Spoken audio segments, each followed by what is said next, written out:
Good morning and welcome to the Vaulting Voices podcast. It is so nice to be back on here. I am Justin and this is Angel. So, good morning, Hi. Angel. Good morning. I'm glad to be back. We missed a month. Yeah, scheduling everything and just life events. You were actually Absolutely. an aunt once again. Yes. So we've missed last month. Yes, I went out to see the brand new baby. She's adorable.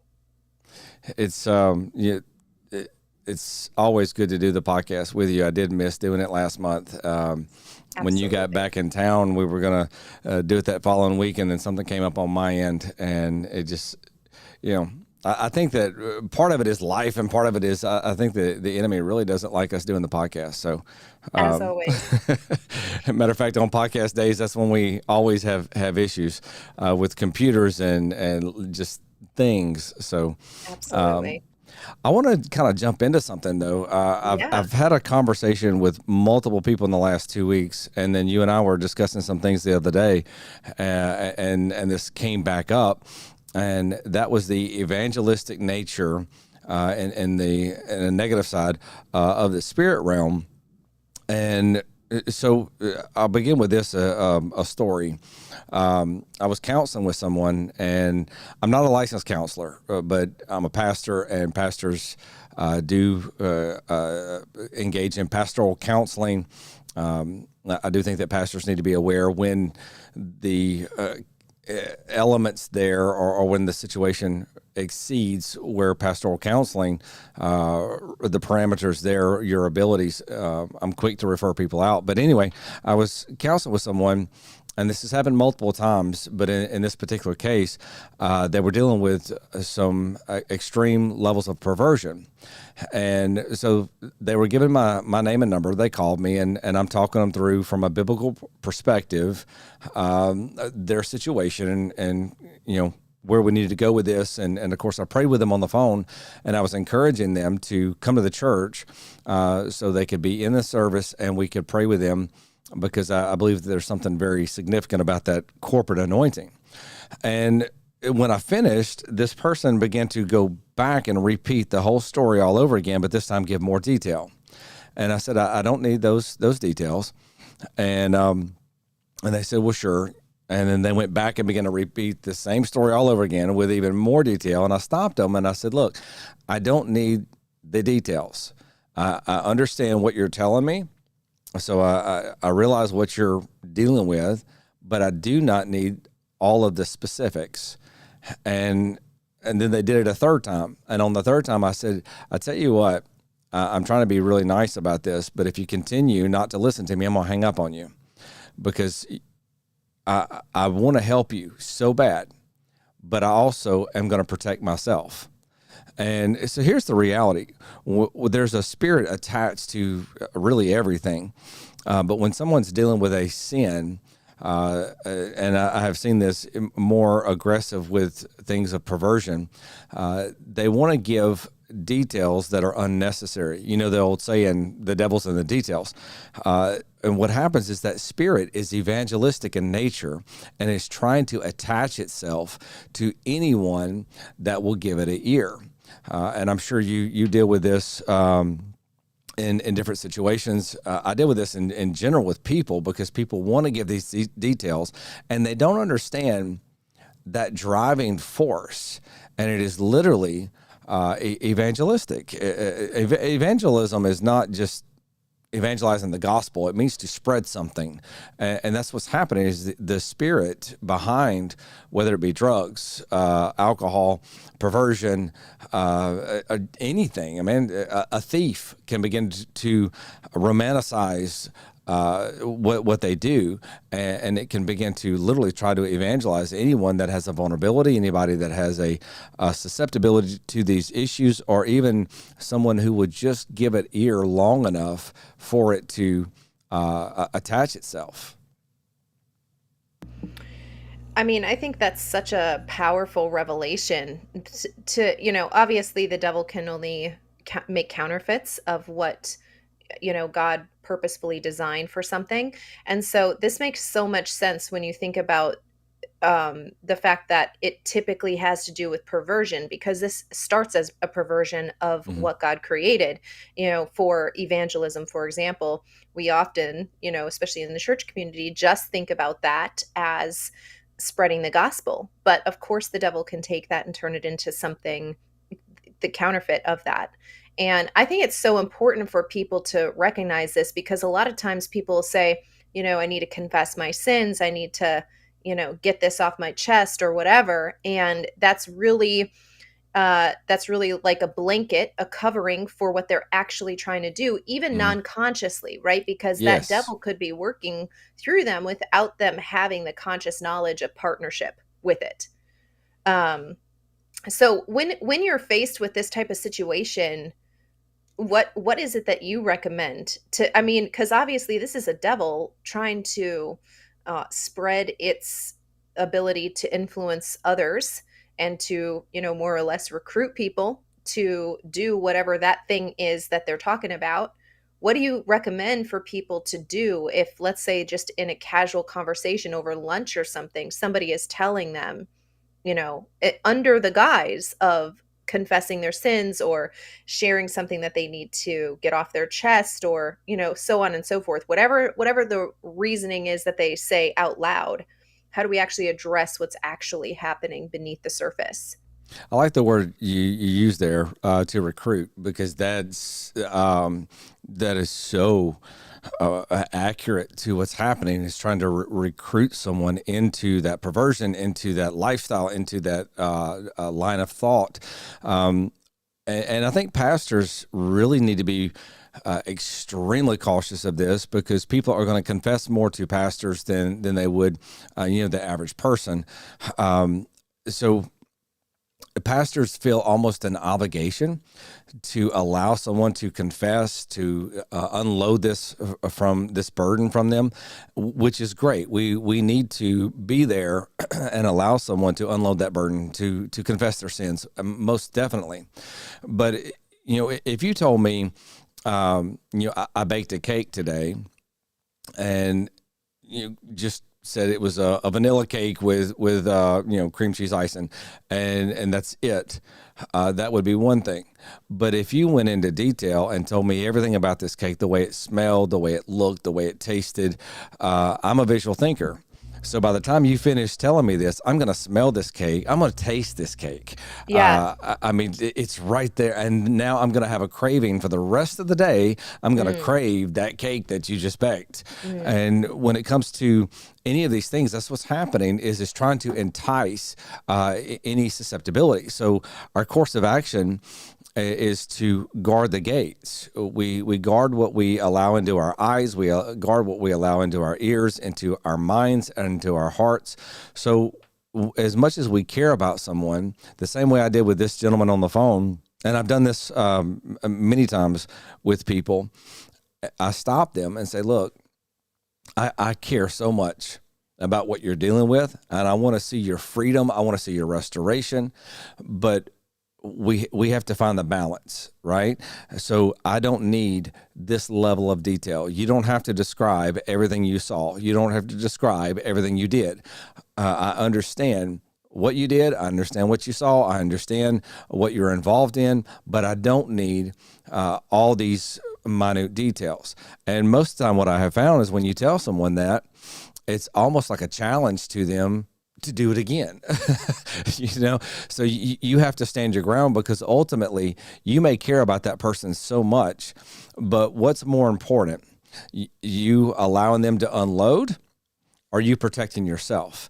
And ultimately it'd be like this: if I'm in a pit and I need help getting out of that pit, and you come up and you holler down at me, hey, can I help you? And I say, yes, I need your help.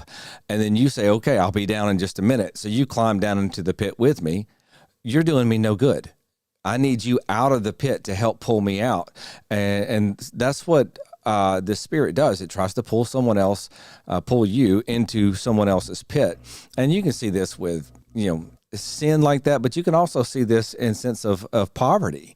I know you have and I know this is a strong word, but you have a hatred for poverty, for that poverty spirit.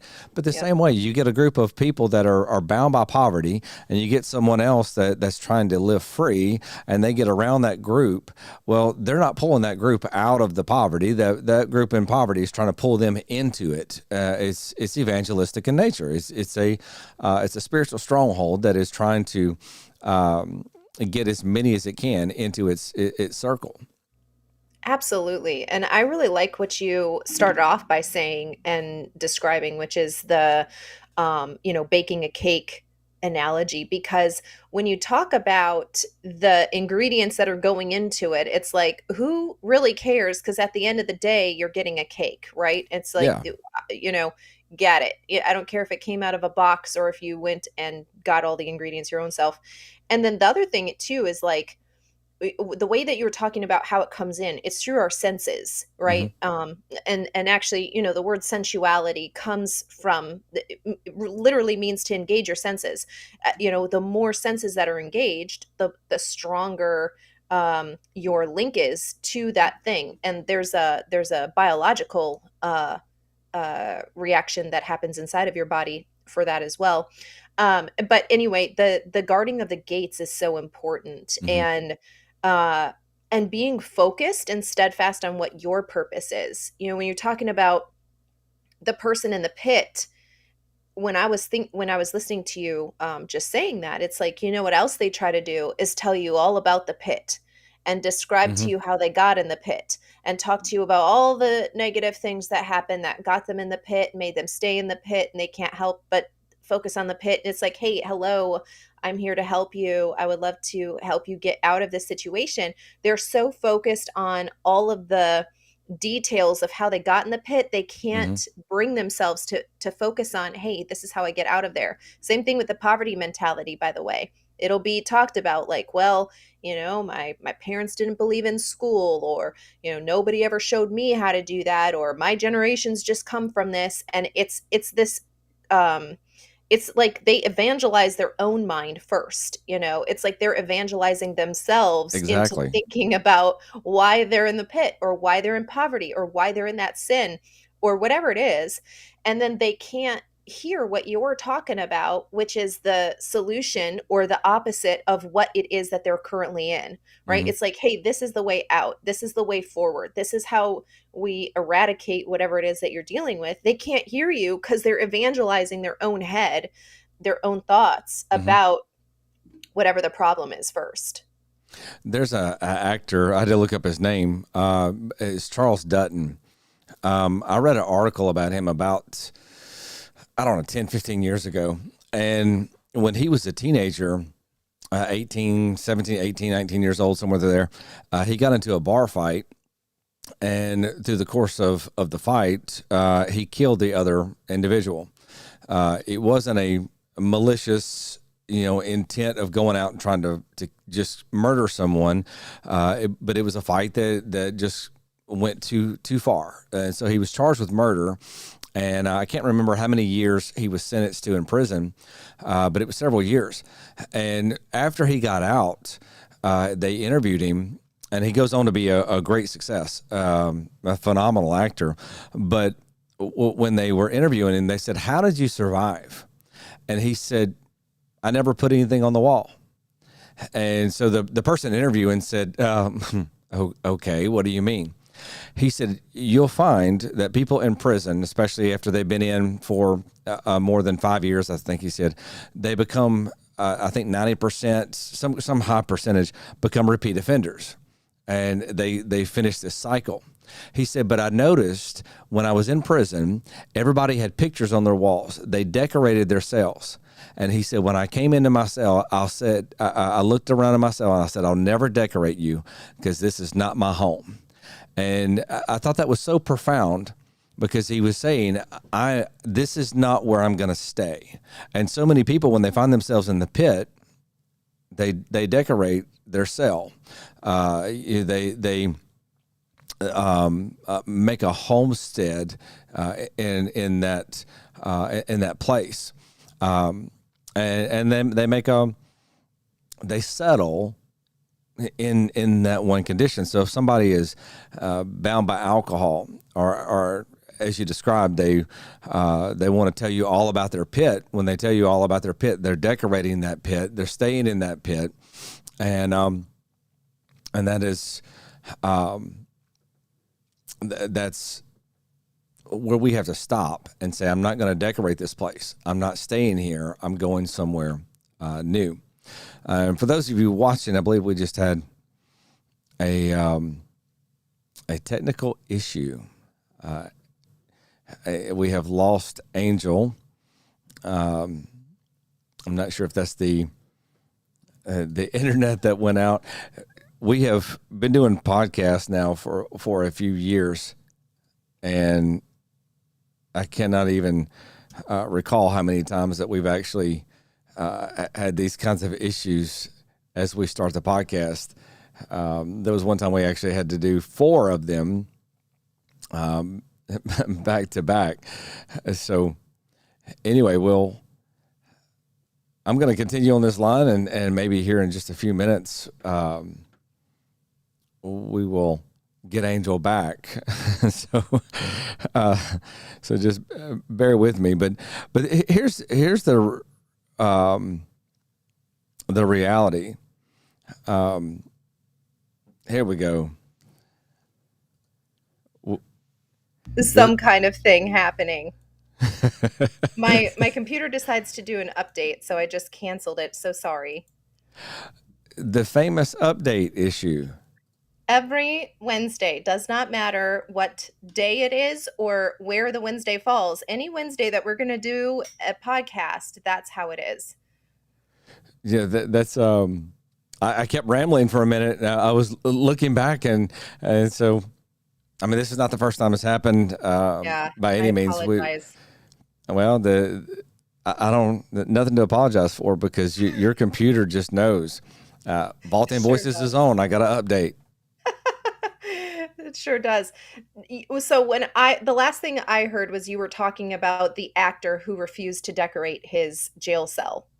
Yeah, he wasn't going to make a homestead. He said, this is not where I'm staying. And I'm not going to make a homestead here. I'm not going to make my place here. I'm going somewhere else. And he said he refused to ever make that his dwelling place. And so often people in their pit, whatever they're going through, they decorate that cell. They're like you said, they're describing everything about their pit. They're describing everything that brought them there. They're describing everything that keeps them there. And all they can see is their pictures on the wall, so to speak. And they can't see the way out, and they can't see what it looks like out of that hole. And I know you've walked with people to bring them out of poverty. And it's the same way when they have that poverty mindset. All they can see is lack. All they can see is poverty all the way around them. And to take them by the hand and try to bring them out of that is very difficult, not because of the course of actions that will lead out of it, but because of the mental barriers that they can't see out of that hole. And it's the same way with sin. I told someone one time, they were confessing all kinds of stuff, and I was just ministering the love of God. And this person had been close to the Lord at one time, and I said, I just wish you could just stop and go back to that place that you were. And they began to cry and said, I can't go back there. I don't even know how to get back there. And it's because literally the sight of it is just, they just can't see past that wall. Absolutely. Actually, I was working with somebody to teach them about, like alternative financing for properties and such. I don't believe in having mortgages, and there's nothing but abundance. There's nothing but opportunities out there. And I was talking with her exactly how to do these things and exactly how to structure so that this is a repeatable, you know, something that can be replicated again and again as many times as you want it to, and So I'm describing this, and she says, and by the way, before I started this conversation, I asked her, do you want to be wealthy? And, everybody is going to say, what? What are they going to say? Absolutely. Of course. I absolutely want to be wealthy. Um, and I said, okay, well, we're fixing to find out if that's the truth or not. Everybody is programmed to say the right thing, but when you come down to actually doing the things that are going to walk you out of the lifestyle of poverty that you've been living, it's a completely different ballgame, right? And so I'm explaining this, and she says to me, "This sounds like so much work." And I said, freedom. Freedom is a lot of responsibility. There's no doubt about that. And it will always seem like too much work when somebody has fallen in love with their shackles. And too many people Mm, have become in love with their slave position to ever see why, because when you think about it, like in the olden days when we had kings and queens, they had to manage the entire kingdom. That is a lot of work. That's yeah. a lot of responsibility. That's a lot of things that you got to think about, a lot of lives that you have to consider, a lot of future generations you have to think about, right? And so it can when it seems like that, yeah, being a slave is easy, isn't it? Cuz all I got to do is work 20 hours a day. All I got to do is whatever I'm told.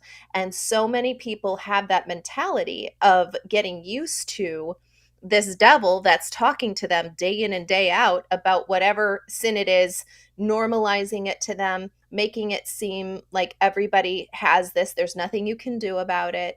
And so when your saving grace comes along, hey, I can help you out of this pit, or I can help you, walk out of this type of lifestyle, it seems like there's just no way, right? That's just not a possibility for me. And it's one of those things where, again, I really believe that whatever somebody is propagating, it's because there's a deep root system Mhm. in that person first, right? So they're being evangelized to by this devil in their own head long before they open their mouth to try to get somebody else to come into agreement with them. Yeah, the question you ask is, do you want to be wealthy? Well, of course, the answer is yes, but the second part of that is, are you willing not to be poor? Yeah. If you ask somebody that's bound by addiction, do you want to experience all of these things in freedom? Well, of course. Are you willing to go through the process to get there? Um, you know, we want the benefit, but are we willing to submit to the process? Young ministers, they want the anointing on their life, and they want to preach truly with the power of God on every word. But are they willing to go through the process that it takes to walk in that level of anointing, especially with something like that? Because it's not about you're not going to read somebody's book, How to Be Anointed, and then get up and be anointed. That comes from intimacy with God. That comes from what happens when nobody sees. It's what happens when God wakes you up at 3 a.m. to pray. Did you get up and pray? Evan Roberts, God would wake him up, and he would literally spend between 1, 2 o'clock in the morning and 4 and 5 o'clock in the morning in a prayer closet, just praying. And he asked God one time, he said, why are you waking me up in the middle of the night? I could pray anytime. Why are you waking me up in the middle of the night to pray? And the Lord spoke to him. He said, because I have your full attention. So the question is, are you willing? The same way that when you're dealing with someone who's going through something and they're trying to evangelize in the nature of all their details, are you willing to stop? Because there's almost an internal need, a subconscious need to get all these things out. And I can tell you I'm going through this, but I don't have to tell you every step of the process. And so they feel this burden on the inside that they have to get this out, which is a spiritual thing. Are you willing to shut the voice on the inside down? Are you willing to listen to counsel? That's a major thing. You deal with that. I deal with that. When you give somebody counsel, you give them, okay, let me give you 3 steps. And then when we get through these 3 steps, we'll get some more steps, but let's accomplish these 3 steps.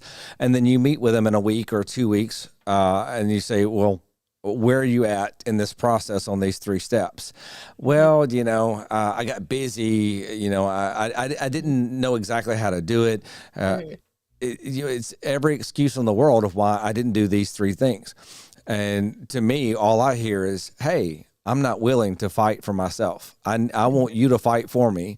I want you to get my freedom. I want you to get the anointing on my life. I want you to make me wealthy. I want you to do whatever it is, because that level of personal responsibility, the willingness to submit to the process. I mean, you are where you are because of a process that you came through, and I am where I am because of a process I came through, and there's no sidestepping that process. There's no substitute for that process.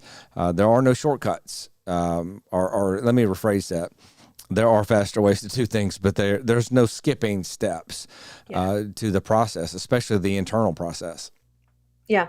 And I would even go so far to say as not only is the process necessary, you must love it more than you love the result that you're after. You I can't be like chasing that. if you chase the result, you'll be looking for the shortcuts and you won't be dedicated to the process. I tell people who are in my business startup program that you are going to marry this path. There's not a Mhm. second option for you. You don't have a plan B waiting in your backup, pocket. This is the thing. You have to marry this thing. Meaning I don't care how many mountains I have to climb up, how many valleys I have to walk through. I'm married to this one because this one is mine. And if you don't love the process that way, you will not get the end result because it's about the becoming in order to carry that end result. Bill Johnson has said many times, which I absolutely love this, is that any blessing will become a curse if you aren't anointed to carry it. Wow. It will kill you. It will crush you. Your blessing that you're chasing will crush you if you are not prepared to carry it. So therefore you Mm. have to love the process more than just the end result. If you don't love it, you will be looking for the shortcut. You will be searching for 1,000 million voices to be listening to, and oh, this person says this and this person says that, and you'll be chasing the next new thing, and you'll end up not getting anywhere. Right? You've created actually a bigger prison for yourself without even knowing it.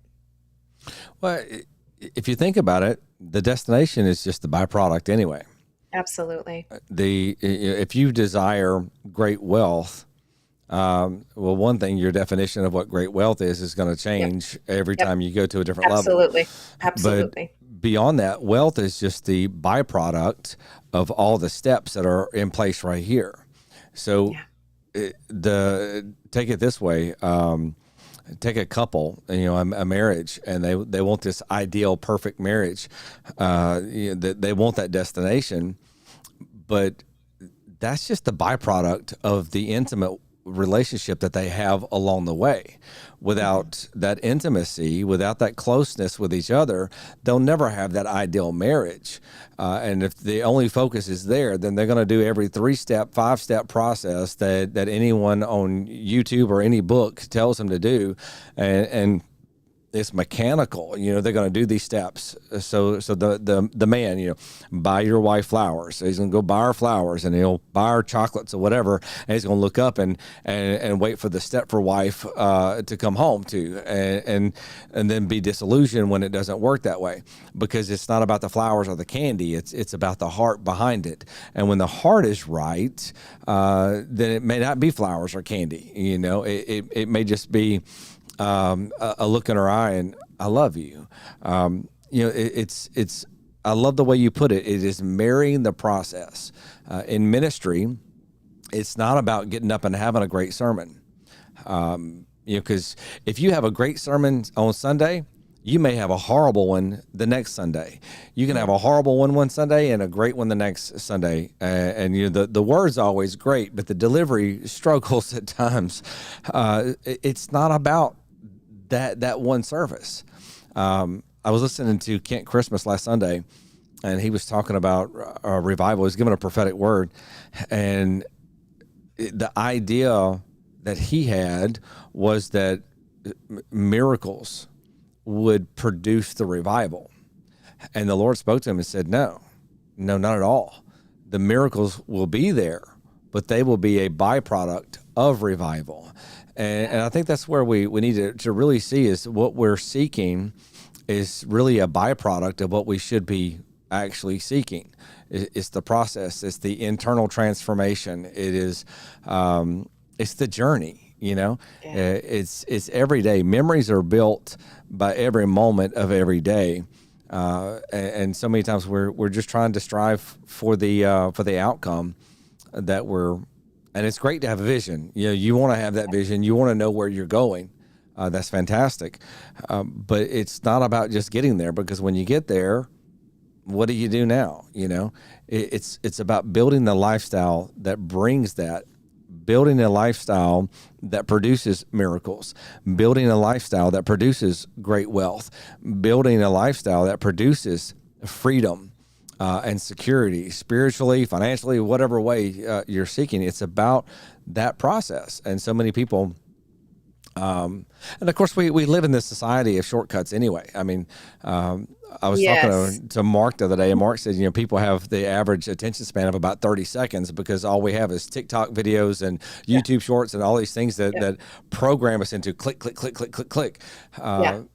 And so we have the mentality of just, you know, going to the store, getting what we want right now. We don't want to wait in line. We don't want to make it. We want it prepared right there. And Mm. that's the way we pursue things with God. That's the way we pursue things, you know. If somebody wants to open their Bible and have 40 years of revelation in the next 40 minutes, and, you know, it's line upon line, precept upon precept, a little here and a little there. It's the building in this process, and it goes on in terms of freedom from a stronghold, freedom from addiction or whatever, to just increasing the level of your life. Yeah, absolutely. You know, actually, I believe that that's on purpose, by the way. I believe Hmm. that is a social engineering construct Hmm. to release reels, to release TikToks, that is purposefully trying to make you think that if you don't get a, 200-page book in a 30-second Hmm. clip, then there's something wrong with that person, not you. It's not you. It's not your problem, because you are, this is the way that we should consume. We should consume things quick and in a hurry, and there's something wrong with somebody else who Hmm. doesn't want to serve it to you that way, right? So I do believe that that's actually on purpose, very I do much too. so. Yeah. Uh, but is paying more attention to the root system, knowing that the fruit will come naturally. You know, Jesus said, "They'll know you by your fruit." Hmm. Meaning that will naturally come out. But if you don't have any fruit, if you have rotten fruit, if you don't bear fruit, not even in the non time, right? Jesus cursed the fig tree because it was not having figs, even though it wasn't the time for figs. So, meaning your root system should be so deep that you in and out of season. I don't care what Hmm. the World Economic Forum says is going to happen. I don't care what the economy index says is going to happen. If the Lord says you're going to be fruitful and prosper in all seasons, in and out of what people would consider, because you should be in a different time. You should be in a different time field Hmm. altogether, right? These things down here don't apply to me because I'm not bound by those chains. I am free indeed, right? And so when you start changing the way that you're looking at things, and it's a root system that you're more concerned with nourishing, and think about a root system has to go down deep. This is taking a long time, to make roots that are going to withstand any kind of storm that comes its way, and to last years and years and generations even. You have to think about that. If when I'm paying attention to that, I know that thing is going to produce fruit natural. Yeah, it's pretty amazing to me. Even in the sense of just um, the really the mindset of people, and I agree with you with it being intentional with the shorts and things. Jail and I were watching YouTube the other day, and there was a clip. I think it was, I don't know, 30, 40 minutes long, but all it was TikToks. So in this 30-minute video, I cannot even tell you how many TikToks were on there. So we're watching it. It was fails. And so you have one that lasts about 4 seconds, and then one that lasts about 10 seconds, and one lasts about 6 seconds. And I'm watching this, and literally I begin to shake my head, and he just looks at me. I said, "Man, how are you even watching this? I'm getting dizzy. I'm my mind's still stuck on the first one, and we're 5 minutes into this thing, and 100 TikToks in. I do think it is intentional, whether consciously or subconsciously. There's a spirit driving that to literally break down a society, especially a generation, from understanding due process, understanding their process. And on a spiritual level, you don't build what a Kent Christmas has, what a John Kilpatrick has, what a Bill Johnson has, or Roberts or Billy Graham. You don't build that wisdom, that insight, and that anointing on their lives overnight. It is a long process. Again, line upon line, precept upon precept, and to try to bypass the process to get to that place doesn't even make sense. You don't make a Donald Trump wealth, going out and making your first business deal, with yard mowing or something. It's a process, and it grows and it expands. And take it to our spiritual walk. If we stop looking at just the outcome and embrace and marry that process, then we fall in love with falling in love with God. It's not that we're in love with having a great sermon or having a great prayer life or in terms of praying for people or receiving prophetic words. It's that we fall in love with just loving on God. And I'm going to share part of your story, if that's okay. The Lord gave you prophetic revelation about your sister-in-law being pregnant months before she was pregnant. A And year, actually, before the baby was yeah. due. Before the baby came, a year. So you call her and you're like, "Are you expecting?" And she's like, "No." And you told her, "Well, I saw before Thanksgiving or around Thanksgiving, Yep. you're going to have a baby and it's going to be a girl." And you're giving her all these details, which I can only imagine what was going through her mind when you're telling her this. But here's what got me.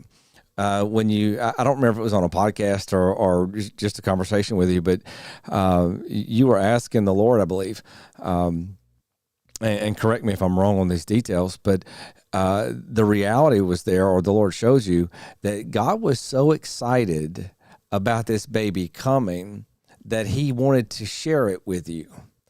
And that concept of prophetic revelation was such an eye-opener to me, because so many times people will seek for the prophetic word. They want that prophetic word. They want to get up and declare over a church, this is what I heard the Lord say. And it's almost like they go to that place of prayer and they're seeking for that prophetic word just so they can turn around. And the moment they get it, they're done with the prayer, because they got what they came for. And now they're running to go write an article about it or post it to Facebook or announce it from the rooftops.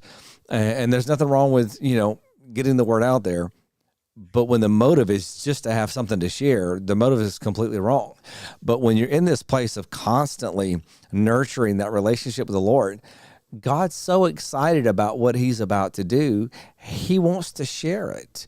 And when you see it from that perspective and understand that I'm so close to him and he's so close to me that he was excited about something and wanted to tell me about it, that is mind-blowing.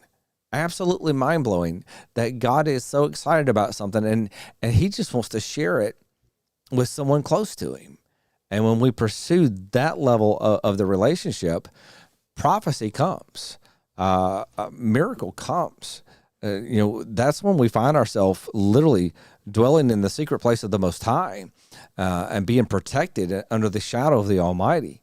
And again, it comes back down to really embracing, or as you said, marrying the process. Yeah. You know, um, The word says that the the the birds are fed every day, and even the lilies are clothed better than Solomon, the richest man to ever live, ever Hmm. to this day, better than him.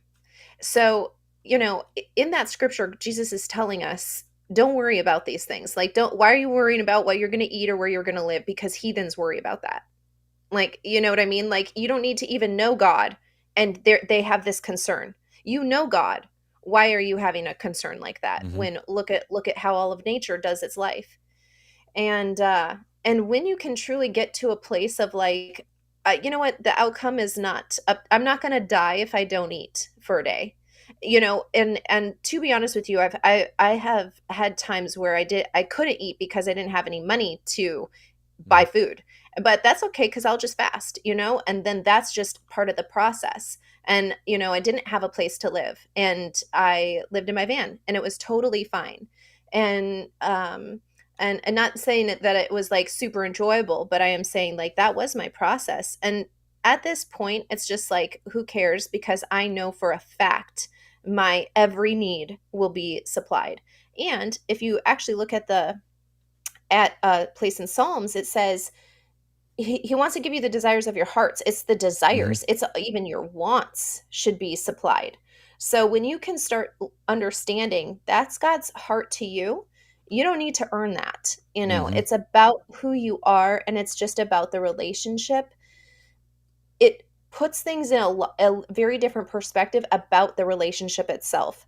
And what I mean by that is, one time, this was years ago, um, and I was in the middle of a fast, and God woke me up, and I actually asked him as well, like, why, what's up? Like, I'm fasting, so I spend all day with you. Why are you waking me up? And and God said, because I'm lonely. Oh wow. I need somebody to talk to. And I think about that, like how many of us feel that same way, where we have incredible highs or incredible lows in our life, but we don't have people who can genuinely share in that. And that's something that is necessary for our human existence. Hmm. And God is 8 billion people on the planet, and yet he still feels lonely, and he still wants to have deeper communion with people. That even if you have a great connection, it's like there's always a deeper level, and with the baby, actually the first baby, that's her second baby. The first baby, I was on my way to Wisconsin. I was on a plane, and I think it was for the fourth. And so we were all headed to my parents' house. And I had a dream. I fell asleep on the plane. I had a dream that they were pregnant, and it was a boy. Um, but before that, and then we get there, and then they announce that they're pregnant, and they didn't know the gender at the time, but I just knew it was a boy. And but this baby, I felt the Lord told me about this baby because in the dream, uh, I was looking, there was no blankets acceptable for this baby, and I didn't like any of them. None of them were suitable for her. And the mom of the baby, my sister-in-law, was telling me in the dream, it's okay, that that blanket is just fine. And I said, it's absolutely not fine for this baby. I will go find her a different one. And so in this dream, to me, it was an invitation for me to partner with the Lord and pray over this child because she carries such a special mantle. And that's really what I took away from the dream, is that God is looking for somebody who's going to intercede for this child on a level that is not, he does not have that person doing that right now. And it's not about like, oh, if I do this thing, what am I going to get? It's about me Yep. having an opportunity to partner with something that's on God's heart. And so again, that's why I say you got to focus on the root system, because if you're just focusing on like, what am I going to get, or how is this going to look, or what is this, that type of thing, you're getting so far off track, you don't even know it a lot of times, because it's the people who say, Lord, in your name I casted out devils, and I healed the sick, and I did all of these things. He said, I never knew you. And because I didn't know you, he's saying, you never shared your heart. You never allowed me to Hmm. change your heart. You never allowed me to transform your life in a meaningful way that's going to have lasting impact. You were chasing the fruit of the thing instead of paying attention to the root. system that was way more important. So I just think that, when we can see God's heart is always for us, we don't need to worry about the fruit, we don't need to worry about the supply. We can really let go of that and just enjoy, like, digging deep and allowing God to plow the really deep soil of our hearts up. Well, you know what? When we're pursuing God just for a prophetic word, or we're pursuing God just for the breakthrough of the miracle that we're looking for, the moment we get that, we're done with the pursuit because we got what we wanted. But if you really think about it, that's nothing but spiritual manipulation. We're trying to manipulate the hand of God to do what we want Him to do. It'd be no different than being friends with someone who is connected in some way, or has some benefit to you, and so you're friends with them just because of the potential to the benefit. So you're going to call them when you need something. You're going to call them when you want something, but it's not about the actual relationship, and that's, unfortunately, that's the way a lot of people really are, is that we're driven by what we want and what avenues it takes to get that, and whether it be the pursuit of friendships, the pursuit of God, because the connections we have are so important. It has to be in the right heart. The motive has to be in the right place. In 1 Samuel chapter 17, Israel was being taunted by Goliath, and David comes down to bring some things to his brothers and to check on what's happening, go back and report to his father Jesse. And when he hears this giant spewing out hatred toward Israel, he said, "Who is this uncircumcised Philistine that would defy the army of God?"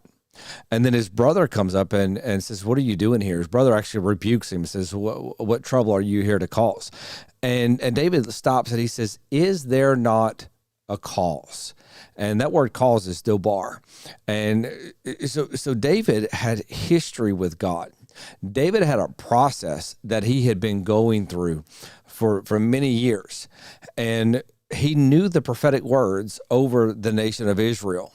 And he knew that whatever word God had given to that nation, there was no giant, there was no enemy, there was no nation that could stop God from fulfilling his word. He knew God. He didn't just know about God, and he didn't know just what God did in certain circumstances. He knew God. He knew the heart of God. He had been in his presence.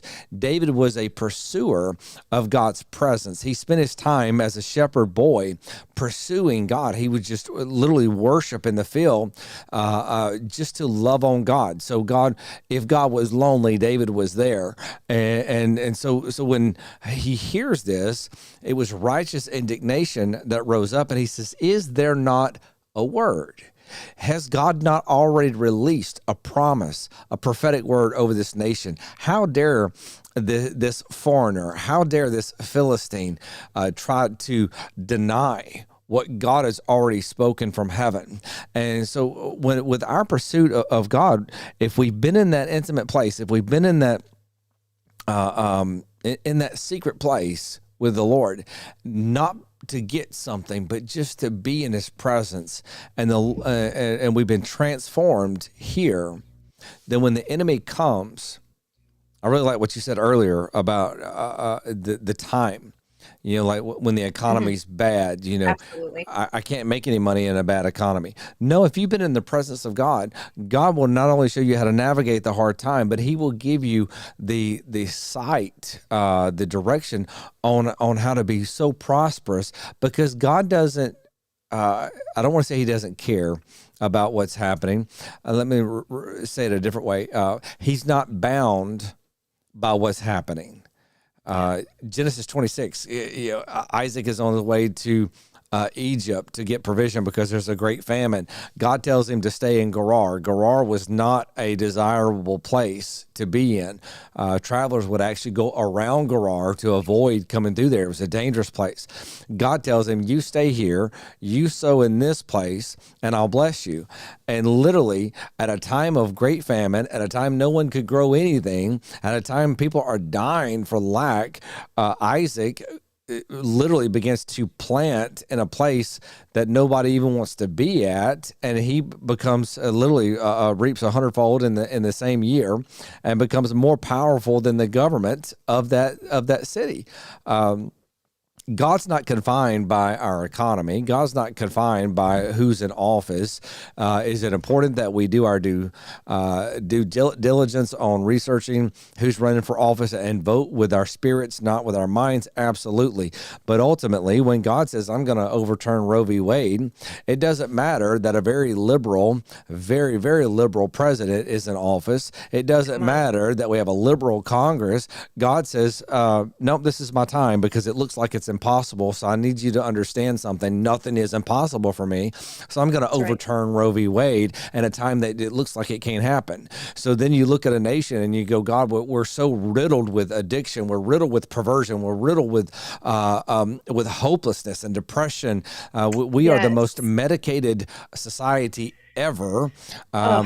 I heard a statistic the other day, and it's like 58% or 61% of Americans are on some form of antidepressants. So then we can look and go, oh, it's too late for revival. It's too late for this move of God. It's too late for this or that. We have a generation of young people that don't know what gender they are, and we have all of these issues.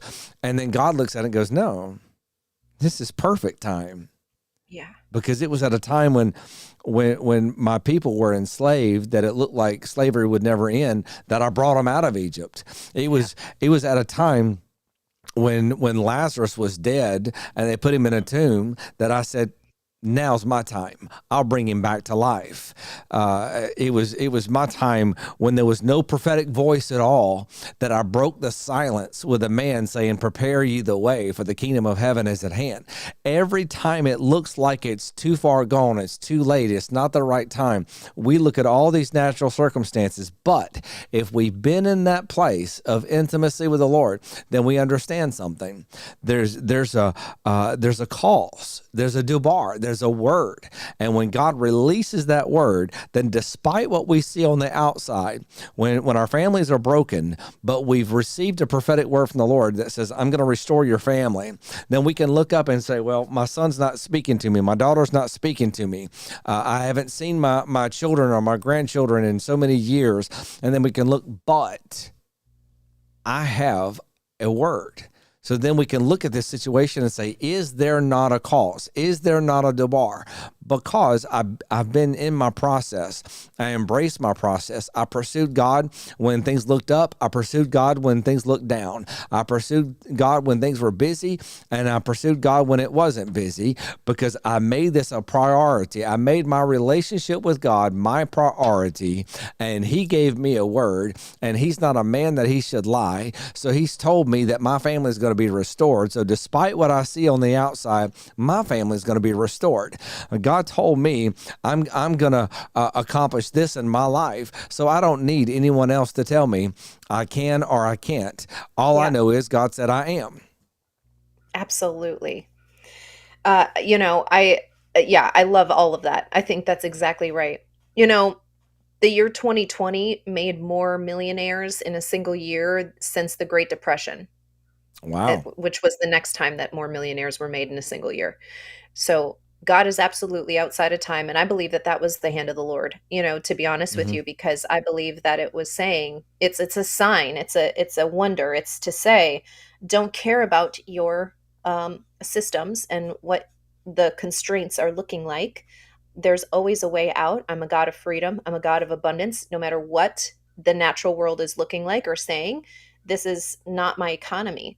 So I absolutely, and I love that story too, by the way, about the Isaac reaping a hundredfold in the same year of a famine. Everybody else, around, because they were more mindful of their pit. They were more mindful Yes. of the situation, and the natural circumstances of the situation, as opposed to saying, this must not be how I was created to live. I believe that I came from a loving God, that my every need is supplied. I wonder how I could partner with that reality, and and be able to create a different reality in the natural world as well. So I completely agree with everything that you're saying, Justin. And it's really what's amazing is that we are created in the image of God to create in the image of God. And so when I'm aware of what the image of God actually is, I can create my reality in that same image. I'm able to actually say, this is what heaven looks Mhm. like, and I'm able to recreate it here.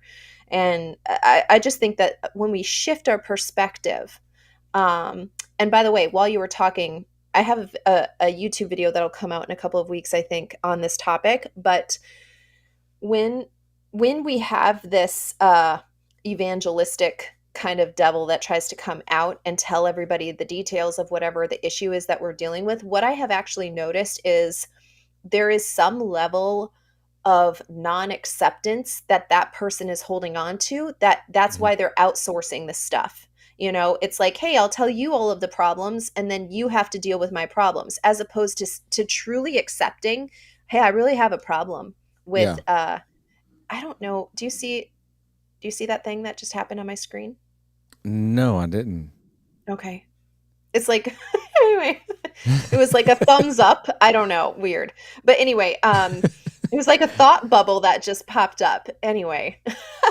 um so but yeah, so like if we just actually accept, hey, this is the problem. I see this situation. I'm not going to get a different result by keep doing the same things that I'm doing. I really need to make a different decision and make a different choice because I'm the creator of my reality. And then we embark on getting outside help. That's when our reality actually starts to shift. So in other words, what I'm trying to say is that there's a level of not accepting the situation, of not wanting reality to be reality. So in other words, if I'm struggling with an addiction, instead of actually coming to myself and saying, I have this addiction, this is a very real thing that I'm struggling with, and I don't want to live this way anymore. I Mhm. want actual help. I want actual freedom. Then I can't actually go get freedom. When I just want to talk about all of my things, it's almost like, oh, see, they are dealing with that issue. It's more like I'm trying to convince people I am dealing with the issue, when in reality I have no intention of fixing or changing my behavior in that area because I haven't actually accepted I have a problem. Does that make sense? Makes complete sense. And I was trying to see your thought bubble pop back up, but I was actually looking at the camera and not the screen. Um, but the same goes for just about anything someone goes through. So, when I started that part off, I was talking about like a sinful life, perversion, so forth. But think about someone who is just depressed. When they Yeah. come around and they begin to talk about everything and in their Eeyore type voice, and they're Yeah. going through all this, it's contagious, and it begins to. You can feel the weight begin to come on you, and yeah, just like you said, they'll begin to talk like they're working through this process and they're fighting through it, but they're not. They're actually just wallowing in their own pit is what they're doing, and they're wanting people to join in with them and placate over them and tell them feel sorry for them and all these things, instead of just saying, I'm reaching out for someone's hand to pull me out.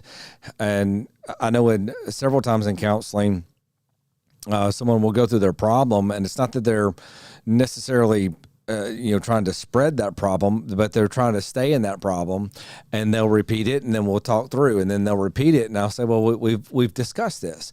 I was dealing with someone for like 3 or 4 hours, and at the end of this, I said over and over, through this process, I kept telling them, now let's move forward. Now let's move forward. Now let's move forward. And they kept going back through and repeating the exact same thing all over. And after 3 or 4 hours, I literally felt like I had just a truck sitting on top of me, just the weight of this conversation. And I finally told them, I said, you don't want out. And it really made them mad. And they said, how dare you say that? I said, no, you don't want out. You don't want to be free of this. And they said, well, how could you say that? I said, because I have continually through this whole conversation, and I dealt with this person over the course of months, but I said, in this conversation alone, I have given you steps. I have given you encouragement. I've given you a prophetic direction. I've given you scriptural direction. And every time you go back to repeat the same hurt. So I can pray for you for healing. But if you don't let go of it, if you don't choose to walk forward, I can't make you. I cannot physically pick you up and make you walk forward. This has got to be your choice. And this is where we all need to understand the personal responsibility. And reality, when we embrace the process and we marry that process, it's actually easier. Once we get to that place, yeah, there are good moments, bad moments. There's tough moments. There's moments. I really like the way you shared. There was a point. There have been times that you couldn't eat because you didn't have the money to eat. There was a point that you lived in a van for a short period. All of those were part of your process, and really, like living in your van, that was a choice because you literally said, I'm going to take everything I have and I'm going to invest it into the vision that God has given me. And I'm willing to sacrifice every convenience, every commodity, every benefit that I could have over here because I want this to work. You were so invested in every sense of the word into the vision that God gave you, and it has produced a mountain of blessing as a result, and changed countless lives directly and indirectly because of you doing that. I mean, that's you just simply said, this is my process, and I'm doing it, and I'm going to give it everything I've got. And that's, we need to approach things not half-heartedly, but to say, okay, is there not a cause? There is a cause. So I'm going to give 100% to this. I'm going to give everything in me to see this happen. I'm going to give everything in me to see my family restored. I'm going to give everything in me to see myself set free of alcohol or perversion or drugs or whatever it is. I'm going to give everything in me to see someone else's life changed.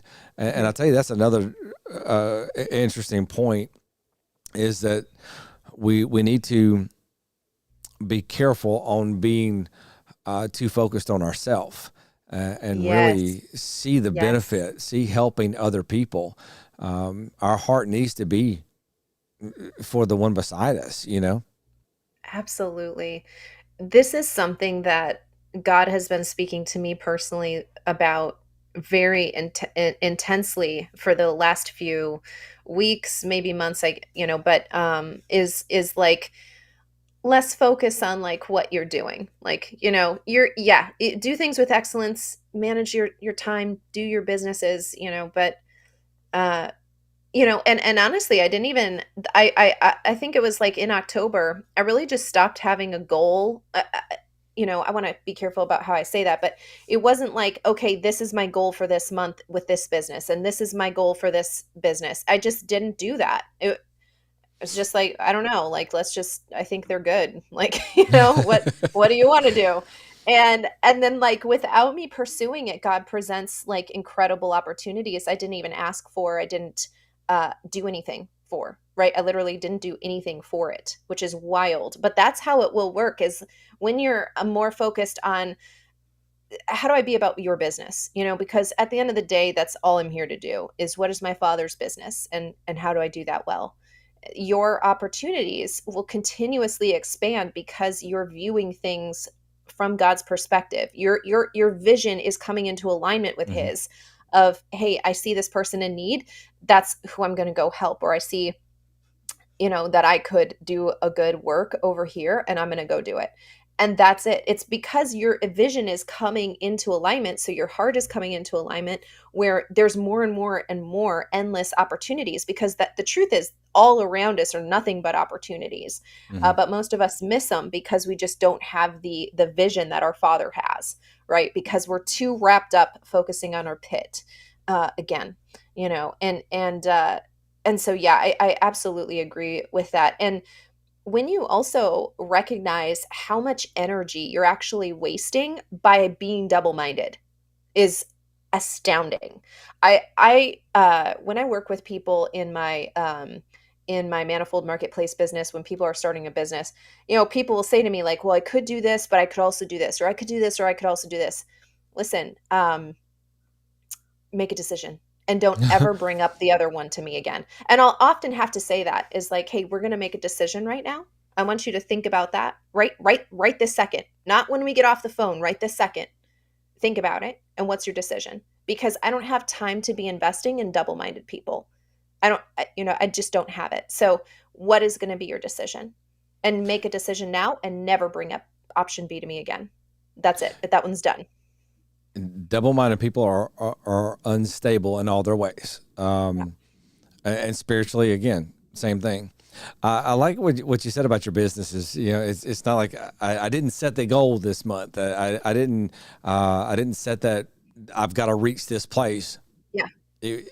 Spiritually, there have been times that I have sought for a prophetic word. I've prayed specifically for a prophetic word, most often for someone else, not just so I could have a prophetic word, but because they needed some direction and there was no clear sight on the outside. So I don't want to pretend like there's never a time to actually pray specifically for a prophetic word. But most often I don't pray for a prophetic word, but yet prophetic words come. And because it's not about the word, it's about, matter of fact, God will release a word sometimes at the most unlikely times and unlikely places. I've been driving down the road at times and just had my thoughts on, did I pay this bill? Did I pay that bill? And then instantly the Lord drop a prophetic word. But this past Sunday, I was closing out worship and I was just praying. And this is so amazing to me because whenever you're preaching or whenever you're praying over a service or ending a service, declaring whatever, you know what you're saying is good. Right. But there's this moment you feel the presence of the Lord just like crash on you. And now, this is where you need to be right here. Well, whatever you're saying, whatever you're feeling, this is where the anointing is. So I'm closing out worship and, I'm declaring over our church some things that I've been praying for and about. I'm declaring over some of the people. But I wasn't in that vein yet. But yet I didn't feel to actually end the prayer and move on with the service. It was just this awkward place. I know there's something else. And this was actually a few weeks ago. But then all of a sudden I saw a sword strike down into the ground, and the blade of this sword was it wasn't like a metal blade, it was a flame. It was a red, orange, so forth flame up the sword, and then the handle was a blue and white flame. And I didn't know what it meant. I wasn't getting any prophetic clarity on this, but what I did know was that God was showing me this for a reason. So whenever the Lord shows me something in that place, because I'm standing in my office as a pastor and I'm conducting part of the duties of my office, if you will, and when God shows me something in that moment, I don't have to figure it out. I have a history with God. and this history shows that when he shows me something, release it. So I declared over our church, this is what I see. And I began to declare this flaming sword, and which was to me, a very powerful revelation. I'd mentioned it to you at one point, and then you shared with me about the verse out of Genesis. And so I go back and I study that. And then I start studying out scriptures about the flaming sword and the process of it. Then I preached it this last Sunday. And every time I was talking about the flaming sword, I could just feel this rush of anointing. Sunday afternoon, one of our ladies in the church starts texting my mother, asking her if she had heard Chuck Pierce's message, or she had just got an email from Chuck Pierce Ministries or something. Anyway, he was praying over a group of people, group of ministers, and he said, I pray that you go forth with feet like flaming swords. And it was, and then there was another part of the message I had preached, and someone in the same article began to declare those same things. And my point is this: I wasn't seeking a prophetic word, but I was in the place to hear a prophetic word. And then on the day that I can release that prophetic word in the form of a message, 500 miles away, 400 miles away, wherever they're located exactly, another ministry, prophetic ministry, is releasing the same word with the same authority and the same fire, because we were just in the same place. We heard from the same place. I wasn't seeking that prophetic word. I'm assuming they were not just in that prayer closet seeking that prophetic word, but we were so close to the Lord that God begins to show us what He's doing. And this is where I believe we need to be spiritually, is just going back to exactly what you said, marrying the process. This is my process. It's not about getting the prophetic word. It's not about having the successful business. It's not about having the successful marriage. It's not about having the photo perfect family. It's about the process. And when I marry the process, then I'll have that photo op with the family. I'll have that image of my marriage, but I don't care about the image of the marriage. I care about the content of the marriage. I don't care about, being able to tell everybody I've got this great multi-million-dollar business. I care about understanding how to get to that place and how to help others get to that place. And then the process will always repeat itself. I don't care about just receiving a prophetic word. If I receive a prophetic word, but I don't know God, what good has it done? But I care about being in His presence. And then if He tells me something that He wants me to share, I'm going to share it. If He tells me something that's for me, I'm going to keep that to me. That's private. And when we understand that place, matter of fact, I'll give you this. I've seen people for years that love to pray publicly. They want to get up and they can pray in King James. Yeah. You've heard those, right? Oh yeah, yeah. Oh Lordeth, Oh yes. And hey, look, if you pray in King James, by all means, you're praying. I'm all for it. But I've seen people for years that they get up and they love that public display. They want to show everybody how spiritual they are. And as a pastor, I've been pastoring for 13 years, and I think one of my biggest struggles really is publicly praying about certain things, because my prayer life is so personal. This is a conversation between me and God, and you're getting to listen. So you're eavesdropping on a private conversation. And that's the way I view prayer. So it's taken me a lot to be able to come out of that, to really be able to successfully pray with people openly like that. Because again, matter of fact, when my kids were in school and sports, they would ask me to pray over the games, and there would be other people at times that would pray, and they would have a written out prayer. I can't write out a prayer. Oh yeah, yeah. I can't do that. I don't have to write out my conversation that I'm going to have with you and then read it to you. Angel, today we can talk about, no, this is a conversation between me and you. My prayers are a conversation. So when I get up to pray over a game, there are certain things that we're going to pray for: protection over the kids, traveling mercies, that kind of thing. But this is still an intimate moment with God, that you're getting to listen over a PA system. My son played for state championship in football, and they asked me to pray over the game. And so I'm up in this booth, and there's a couple thousand people around, but the moment I started praying, there was only two. There was me and God. I wasn't worried about anybody else there. And so if I come down and people say, "Oh, that was a great prayer," I don't care. If they come down and go, "You could have prayed better than that," I don't care. This was a conversation between me and God. And when we understand, really everything just comes down to the heart of the matter. Is your heart to have the successful business? Is your heart to have the image on Facebook so everybody can see how great your life is? Is your heart to promote your ministry? Is your heart to do any of these external things? Or is your heart, in terms of prophecy, just to have that intimate relationship with the Lord? Is your heart and your family to have that closeness with your family, if anyone ever sees it or not? Is your heart in business to accomplish the calling and the mantle in your life, or is it so everyone can brag about your success?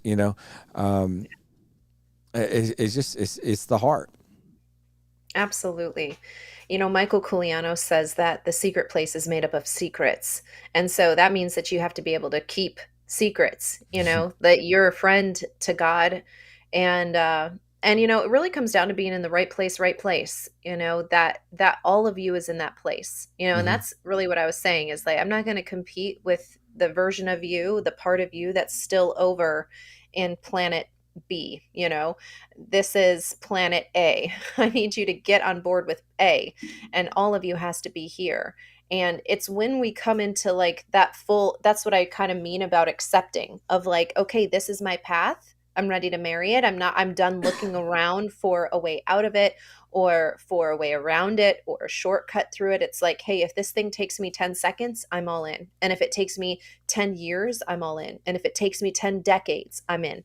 The time fades away when you're married to it, right? Like, you think about a marriage. If do you want a good marriage day one? Of course, but guess what? That sometimes doesn't happen. Sometimes that means that you have to work for years to cultivate such a thing. If two people are not healthy individuals and they come together, right? That means that we have to heal two people and then heal the thing that they made Mm-hmm. together. And so, it's about that kind of mentality of, hey, if this thing takes me a day, great. And if it takes me my entire lifetime, then my yes is still yes to that same full extent, and when it's like that, all you're focused on is the next right thing for you, right? The next right, like, okay, God said this to me. How do I act that out? How do I walk that out? How do I actually incorporate that into who I am and part of my normal life, my normal daily routine? Because a lot of people get a word, they share it all around, Mm-hmm. or even if they don't share it all around, they get a word, but next Sunday they need another, and the next, and not that we should have a word every day, right? That it's manna. It should be coming fresh every single day. But when it's like I can never incorporate the last word, it doesn't make Yeah, sense to get another one because you didn't steward what you had before. that's the big thing right there. Yeah. Is when God gives us something, especially if it's a prophetic word of direction, and then we haven't done anything with it, so we're seeking for another prophetic word, or even better yet, if it's a word of correction.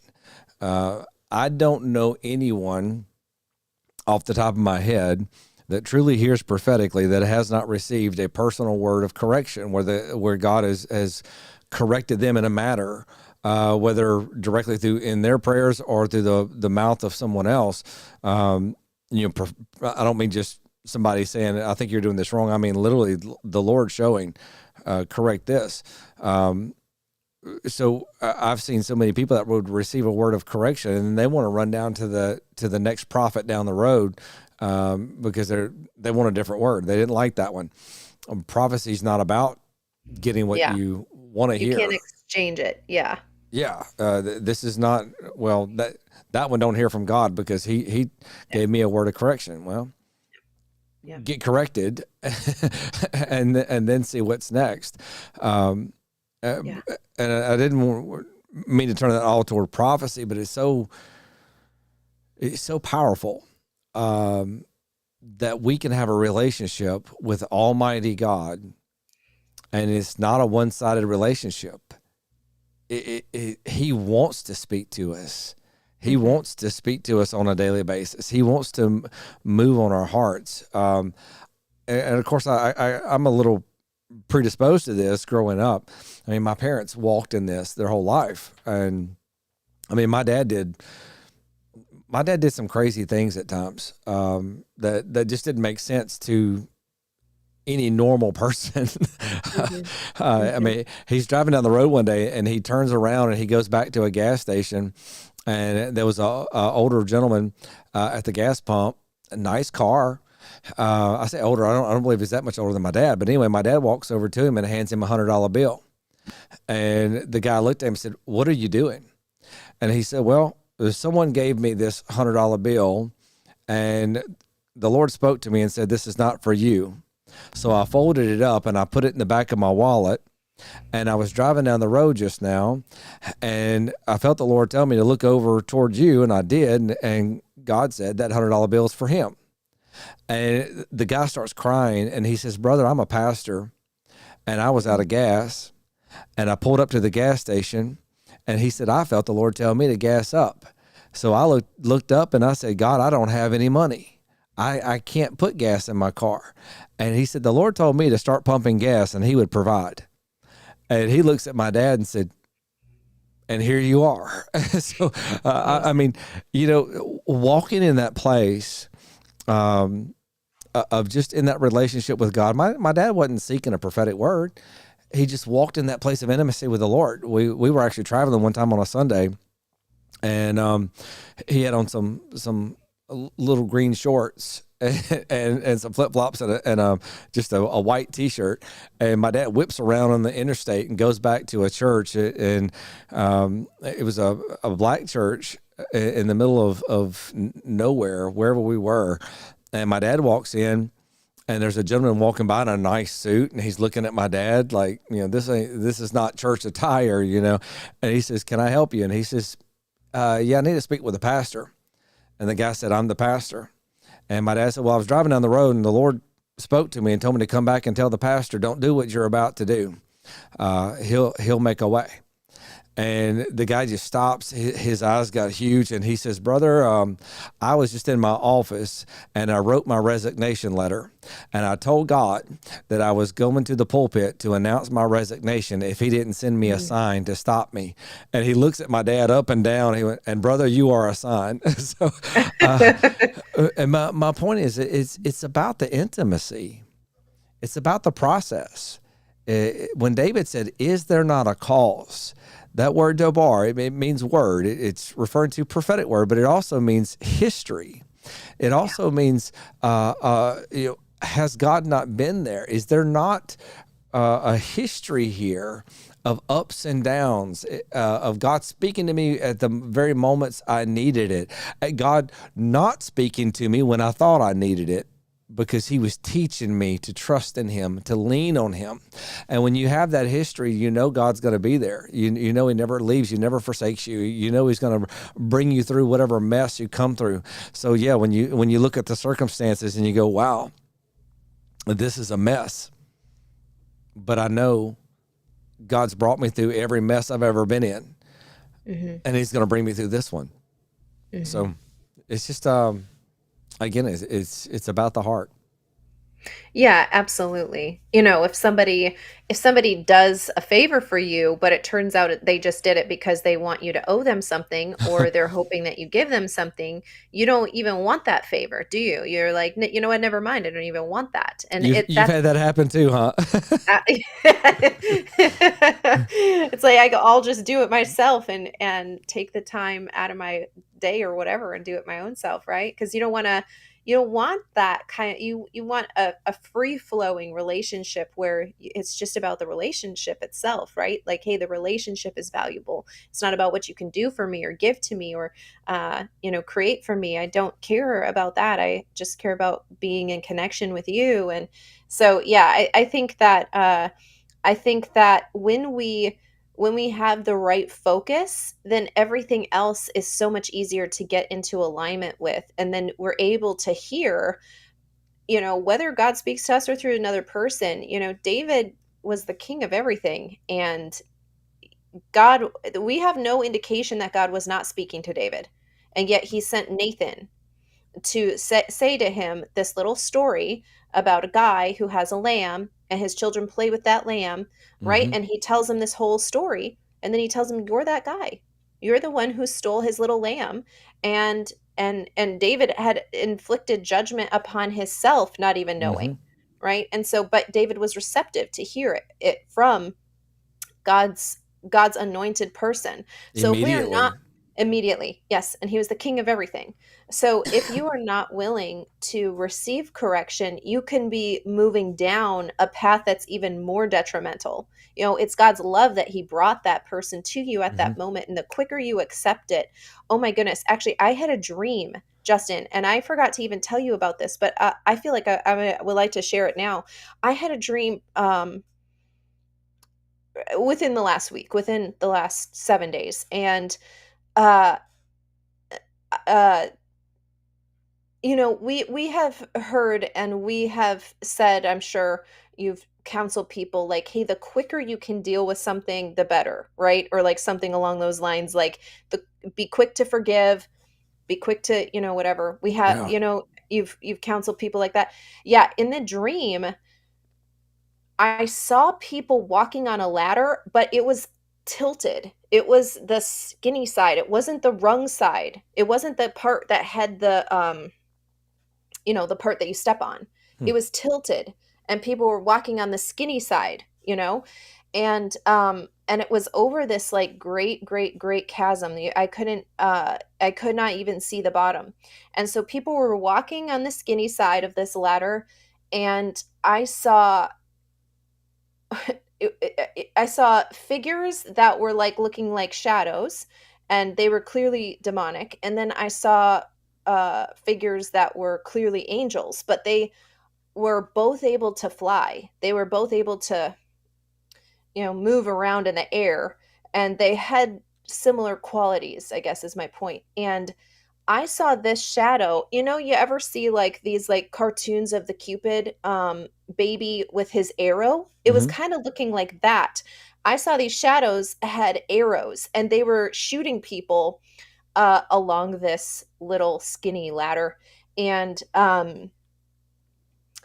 some arrows could not get into the people. Some arrows just the people were like not offendable. It was like they were Hmm. not penetratable. And but then they would shoot the same place again and again and again and again. And then sometimes that arrow would get in there, but it was like Hmm. it was like a slow releasing medicine. You ever see those like commercials where it's The like time release. busy? Yeah. Okay. Do I you see do see that that. bubble? Okay. That's what I was doing before. I don't know what that is. That must be Um, a YouTube feature, okay. Thanks, I YouTube. think. so anyhow, uh it was like those slow releasing capsules you ever, and it's like fizzing, and Hmm. it was like that. So these arrows would go into people, and they would be slow releasing. So it was like, and then I saw that these angels, the light ones, would come in, and if the person was willing to address it, they had to actually turn their attention and pull that arrow out themselves. This was not magic. It did not just fall out of their body. They had to actually take the time to pull it out. And when they did, the angels would like put their hand and heal that spot, so that was going back to being non-penetratable. So I saw this happening, like, but if you left it in there, if you did not only would it slow release, but that was now like a penetratable area. So these devils would be shooting their arrows again and again in that same exact spot. And and it was, you could see this person's body being filled up with that shadow, with more of that darkness. And they were walking on the skinny side of this ladder, and I saw the only way to get you off the ladder was to keep shooting you again and again, where you were feeling like giving up, and people would hang on. Am I frozen now? The video is, the audio is not. Okay. Let me. Uh, what on earth?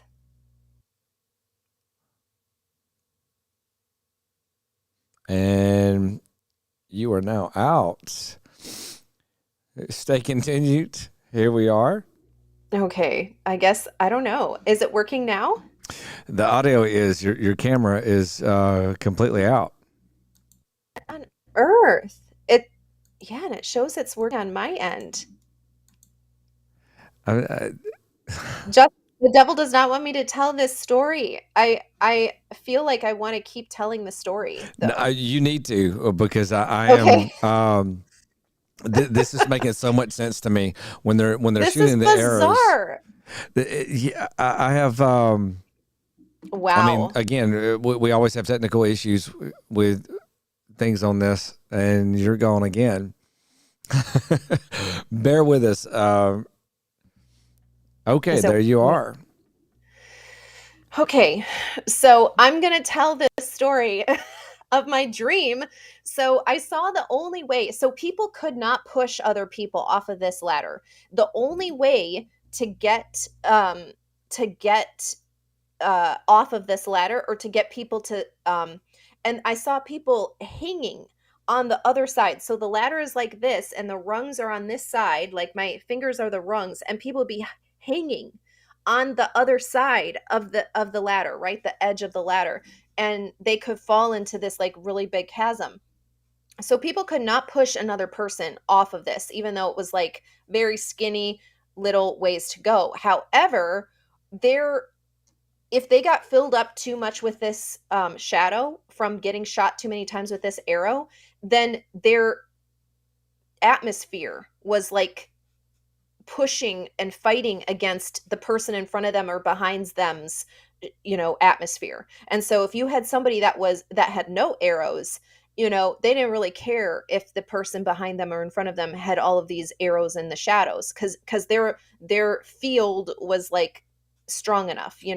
But some people, if you had two of them that were together, then it would like join and push against that person's, so if you had two people who had shadow and whose atmospheres were these shadows, they would be stronger to push against that person in front of them who had the light bubble, around them. And it was just this dream. I was just like, wow, because I saw immediately Hmm. why we have to like let go of stuff and not be offendable by things. It doesn't matter what it is like not concerning ourselves to be consumed with all of these shadows.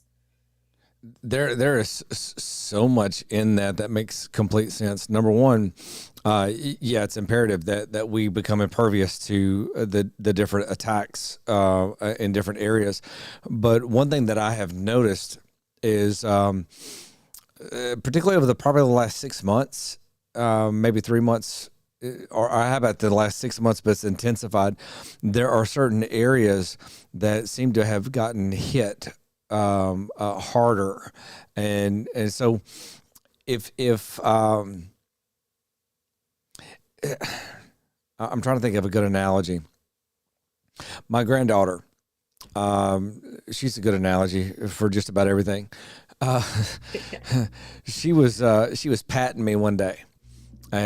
She likes to put her babies to sleep and she'll pat them. Well, she's patting me Oh. on the back. She says, Chief, go sleep.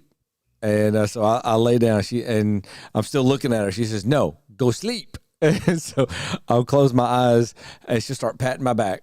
Well, she was patting harder and harder and harder and harder, and I'm just laying there. I won't let her pat everybody else like that, but she can get away with whatever with me. Well, eventually she patted in the same exact spot for so long and so hard, it started to hurt. And so I turned around. I said, "Okay, baby, let's find somewhere else to pat Chief."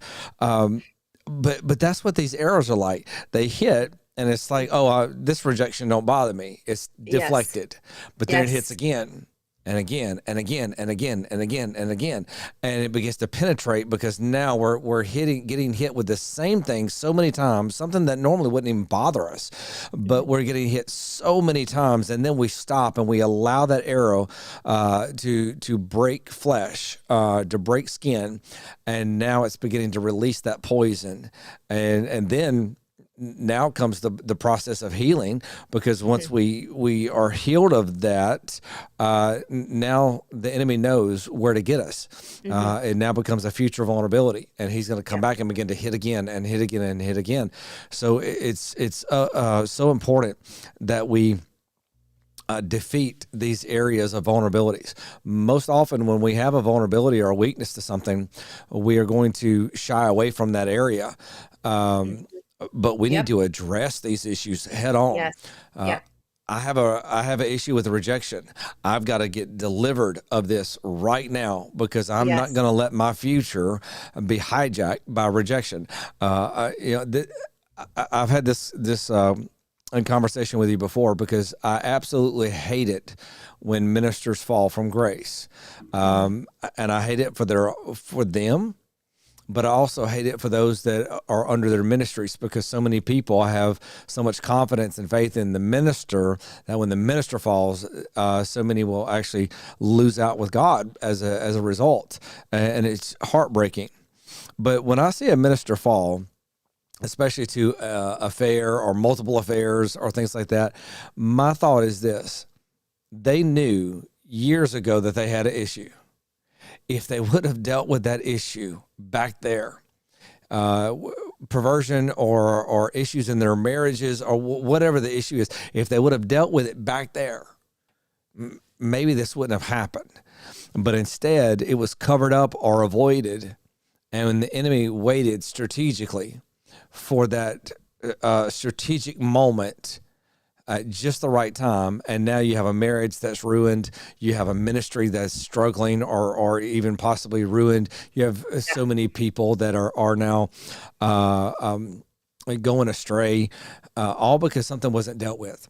And I know there was a minister back in the 80s. I'm not going to give his name, but he was a very well-known minister, and there were men in their church that were having problems with pornography.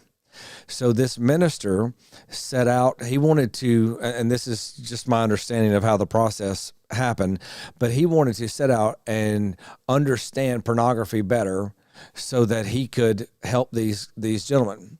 And it wasn't long before he got into the pornography that he was trying to help with, and eventually ended up picking up a prostitute at one point, and and almost lost everything, but because of literally opening the doors to something that sucked him in.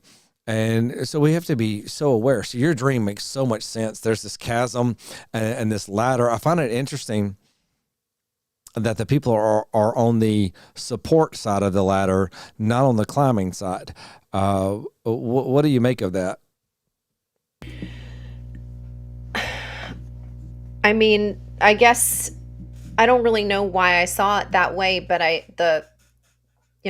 what that says to me is like the way really is narrow, right? Like it's it's Hmm. very narrow. I don't know. I mean, the whole I've just the whole visualization was very I've never I mean, bizarre to me because I've never seen or thought about any kind of thing like that or had a vision or I've never had any kind of experience that showed what was happening uh in the spirit like quite like that. Hmm. What I also saw was if you didn't get healed completely, if you didn't get that shadow out of like that slow release shadow immediately out of you, you could it was like a seed. It was like it could Yes. get buried, and then what could happen was the arrow could get specific to hitting it. And if the arrow got specific to hitting it, it it would like explode essentially. It was like that Release it was like the a poison. entryway. Yeah, exactly, exactly. That was how it could enter even still if it was like not not obvious, because some people's were obvious. It was like, oh yeah, you got a big target because it's like Sure. all shadow, but I saw even a little bit. It was like if the arrow hit specific to that, it was like making it much worse and quicker, Hmm. so whereas people who like were getting healed, not like it was they were intentional about making sure it was healed all of the way. They were it wasn't just healing to a neutral place, it was like they were getting more of the light. It was like they were getting more, you know, healed. It was like more life. It wasn't just healed neutral. You know, it wasn't like, okay, you were at -1, now you're to 0. It was like, oh, you're at -1, now you're at +2. You know what I mean? Like they were getting infused more. Yeah. And but if you didn't take care of it right away, it was like it was a very, very small, like specific target. But if the enemy was able to get it with these arrows, it was worser than if you had, you know, if you were like, I know I have this black shadow, right? And I need to get this black shadow dealt with. It was like, no, I don't Hmm. know it, because it's becoming more and more non-conscious, you know? It was like buried. So, you know, some people didn't even know they had it. Whenever a person has an infection in their body and they go to do surgery, the surgeons have to be so careful because once that infection is exposed to air, it can spread just astronomically quick, and they have to work very diligently to keep it contained. I know even with I had a friend that was having surgery for cancer, and the doctor was so concerned about opening the person up because they literally said if air hits this, it's going to spread. So I can see like this black shadow in somebody, but it's contained at least. But the Mm. moment that it's reopened, it just permeates Yeah. all the way through. Hmm. Yeah. It's a very, very interesting dream. And the fact that the people are on the support side, yeah, that's the harder way to get up, and the road less traveled, as you said. Mm. Very, very interesting dream, and it really just kind of explains so much that I have felt, spiritually, concerning the spiritual warfare of this season. That constant direct attack in certain areas, and it's like, why is this continuing? Because if something happens, um, let's take rejection, because I'm not really. Um, I don't want to say I don't deal with rejection, because if I say that, then Yeah. that's what the enemy's going to target next. Yeah. Um, so, but let's just take rejection. If you have somebody who doesn't really deal with rejection, so you can walk up to them and just ignore them, and they're like, it must be having a bad day. Their Yeah. mindset is that's on you, not me. Absolutely. A Yep. person with a rejection, if you don't make just gloat over them, then their feelings are hurt. So somebody that does not typically deal with rejection, and they go out and somebody rejects them, they're just going to let it roll off their back and going, down the road. But then it happens again and again and again and again and again and again. Eventually, they're going to look up and it's going to begin to hurt. And so I've wondered about the warfare of this season, how some things seem to be going over and over. It's like you get healed on Monday just to face the same problem on Tuesday, to get healed on Tuesday to face the same rejection or hurt on Wednesday. And that repetitive process of it hits, it hurts, I release it to the Lord, I receive healing, but then it hits, it hurts, I release it to the Lord, I receive healing. How many times can I do this? Hmm. That's the essence of what some of the warfare I felt in the season, but also in your dream there. It's like people, yeah, they deflect those arrows for so long, Yeah. uh, but it just keeps on. And it's like, how long can I deflect this? How long can I take a shot in this area? This hurts. Very, very powerful. Yeah, you know, and I saw people that were hanging on the other side, you know, who had gotten hit and had fallen off. But I didn't see, but I felt in my dream there was a way for them to get back on. And Hmm. so, and also I saw both of the ends of the like land. You know, it was like a very big chasm, but I saw this wasn't forever. This was a period of time, more or less, but I felt like people could get put back on the ladder. I felt like people could get put back up on there. And so I feel like some people might be struggling and doing the same thing over and again because they fall down. They got to wait for someone to come and get them, put them back on the ladder. And, but you know what's going to happen because as soon as you're up there, you're fixing to get hit with some more arrows. So if you didn't learn the lesson, It can take many times. um, yeah, I don't know. I don't really know why people were on the other side of the ladder. Other than the crossing over too, you go up one side to come down the other. Wow. Oh, Um, wow. that is the I, crossing of the chasm mhm. I'm thinking about Jacob's ladder because it said angels were ascending and and descending on the descending. ladder. And Yeah, the I don't other, know. but they actually it's kind of interesting. Just kind of Yeah. play with that a little bit. They're going up the support side. That this is Mhm. not where the big steps are. These are No. small little strips of metal that are very weak and they're just there to keep the support of the ladder.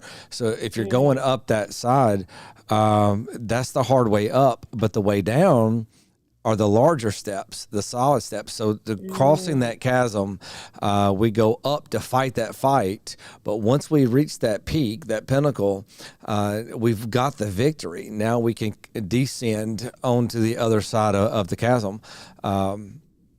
I really like that, which I have a ladder that actually is, you can stand on both sides. And so I have gone up one side and down the other to get to, links on something without having to actually move a ladder. But so I can okay, see that.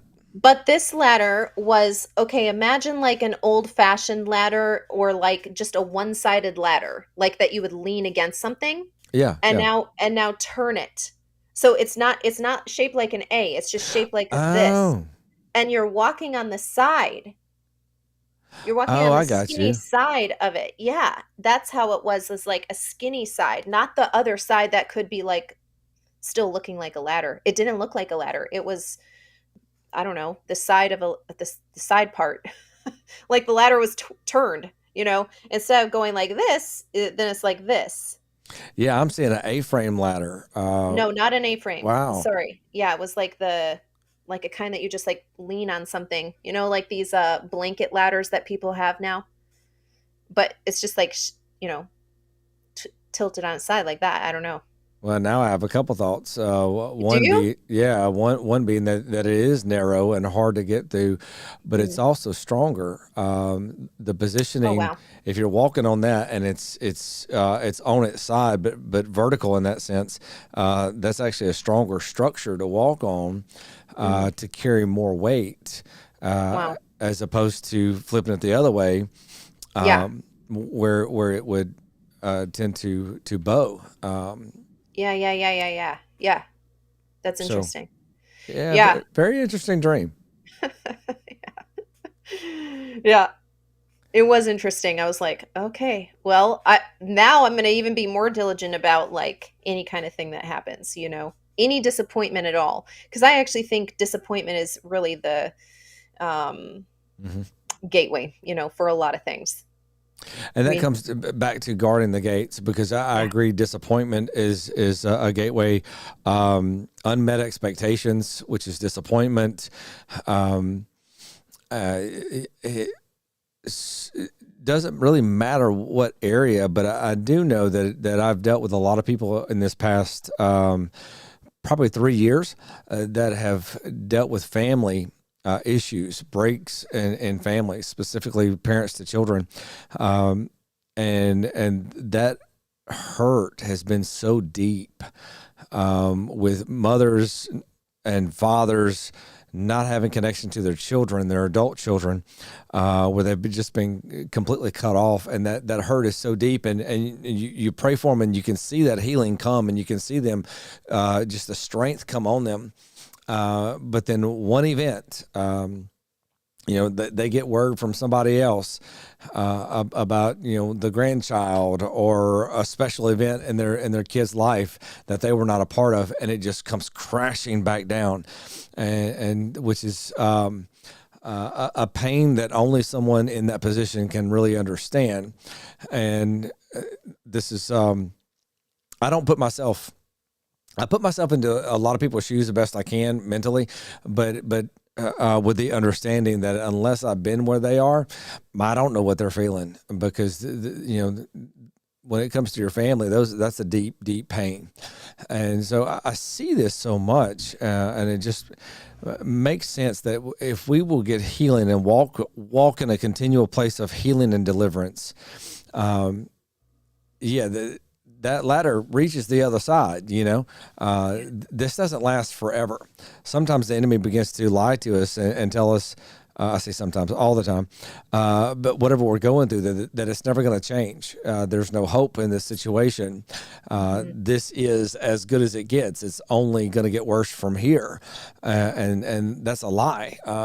Again, God looks at a nation and says, I'm going to overturn Roe v. Wade when it looks impossible.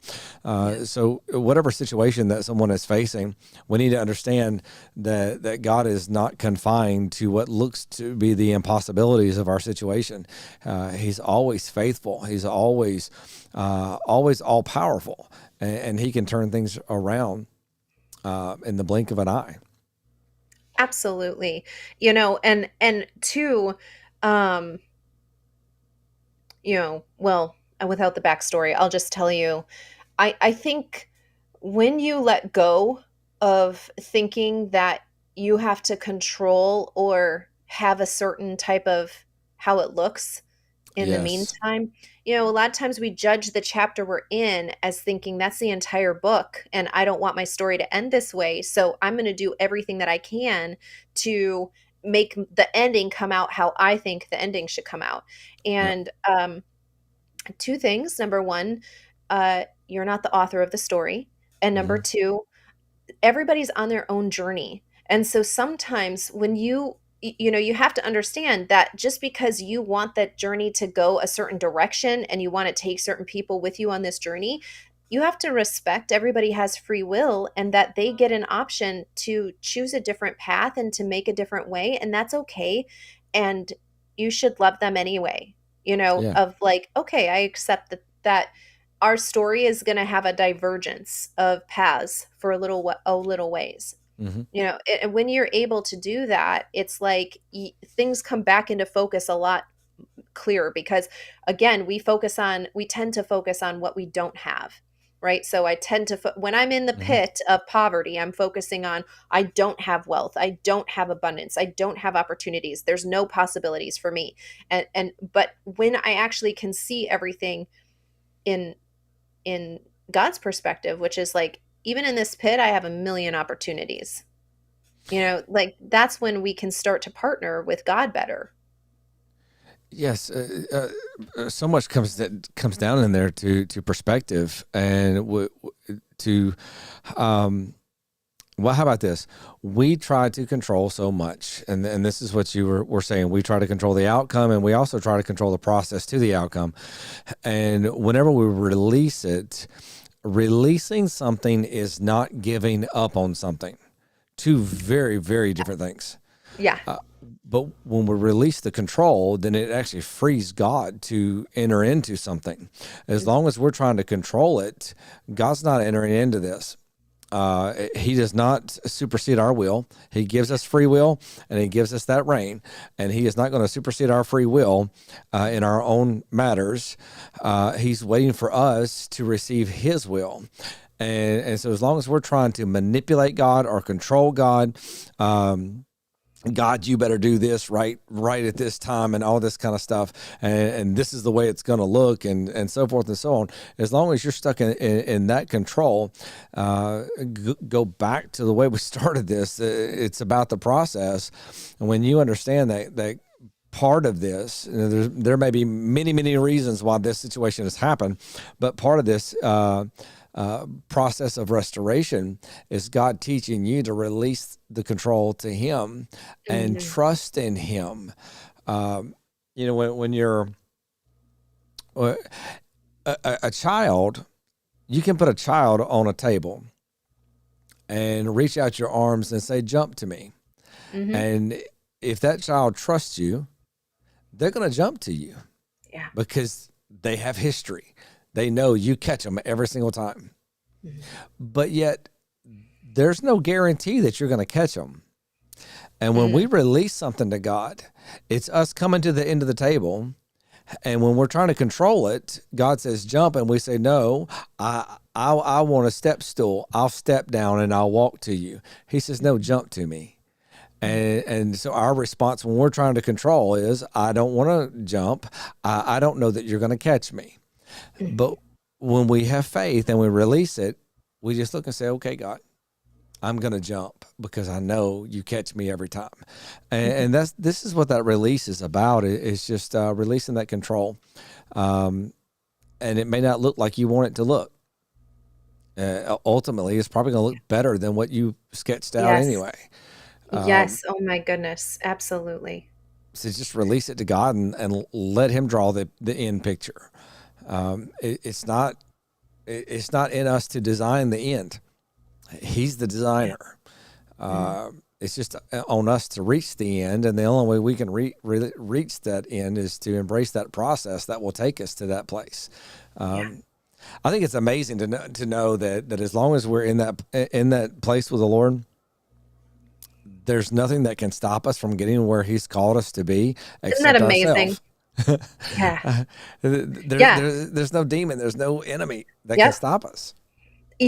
Absolutely. And just going back to that dream that I had, I saw people couldn't push you off. Nobody else. So it Exactly. doesn't matter what the person in front of you, behind you was doing. No one could push you off. You had to be susceptible to this belief that another power was stronger than your light within you, right? Than your spirit within you. You had to be even having the idea, oh, someone could reject me. How could they reject me? I'm created in the image of God. How could you reject God? You could never do that. Like, that power does not supersede that. It was your own conscious awareness or belief that there's a power bigger than the one that you were created with, you know? And so yeah, I think that there's just so many things to think about with that. Whenever I'm feeling like, if I ever feel overwhelmed, I'm pretty uh I monitor my emotional state pretty closely.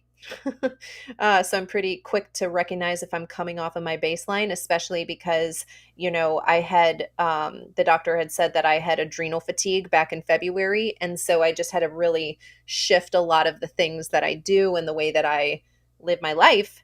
And one of the things I recognized when I was doing this, of not working, right? I didn't work for several months, like literally didn't work. It's just crazy. Because I run companies, right? But uh I recognized how many little things were actually coming in my atmosphere that I wasn't aware of, that I didn't pay attention to, right? Hmm. And so now I'm like becoming, yeah, because you don't know, right? And I told my doctor, I don't feel, he said, yeah, you have adrenal fatigue, like your adrenal glands are like working overtime. I said, I don't feel stressed. I don't feel stressed out. Like, I feel normal. He's like, yeah, you wouldn't know that. It's the frog in the boiling water, Hmm. scenario of like, slowly, slowly, slowly. Now this thing is like at a point where your body is shutting itself down because you're not paid attention to those little things. You've acclimated.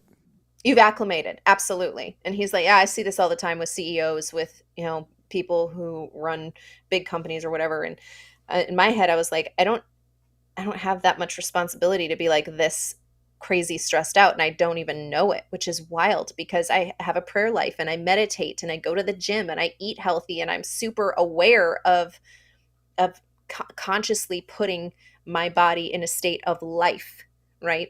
And not having a death consciousness at all. And yet this was possible. And so when you slow down, you're way aware of like, how could I live that way? Because when you slow down, it's like, now it's like being in a rushing river and then getting on the bank and looking at the river. It's like, whoa, how could I live in that river? Right? It's like that. But that was my norm for years. And so anyway, I just try to be like really mindful. But one of the things that I was doing, when, because I started to feel overwhelmed, everything would overwhelm me, right? And I Mhm. would I would have these breakdowns like multiple times throughout the day, because my whole norm, I didn't recognize all these things that were my norm were being, I couldn't do them anymore. My work could not do it. My normal workout routines could not do it. Just every kind of thing that I was used to doing could not do these things. So now everything, right? And those were my escapes from what was reality to me all the time, but I was escaping through using these things, right? These were great things. I should go to the gym. I should take care of my companies. I should be responsible for my health, all this stuff, right? But they were escapes to keep me from recognizing things. The very You good understand? things were becoming a problem. Yeah. Yeah. Because they were instead of being, I was very much doing, right? Hmm. Instead of remembering, like, I have intrinsic value, I'm valuable just for existing. Not in a pretentious way, but Hmm. truly of like, the God of the universe looked at the planet and said, you know what it's missing is Angel. Angel needs to exist on this planet. He did that for you, Justin. You know who needs to exist is Justin.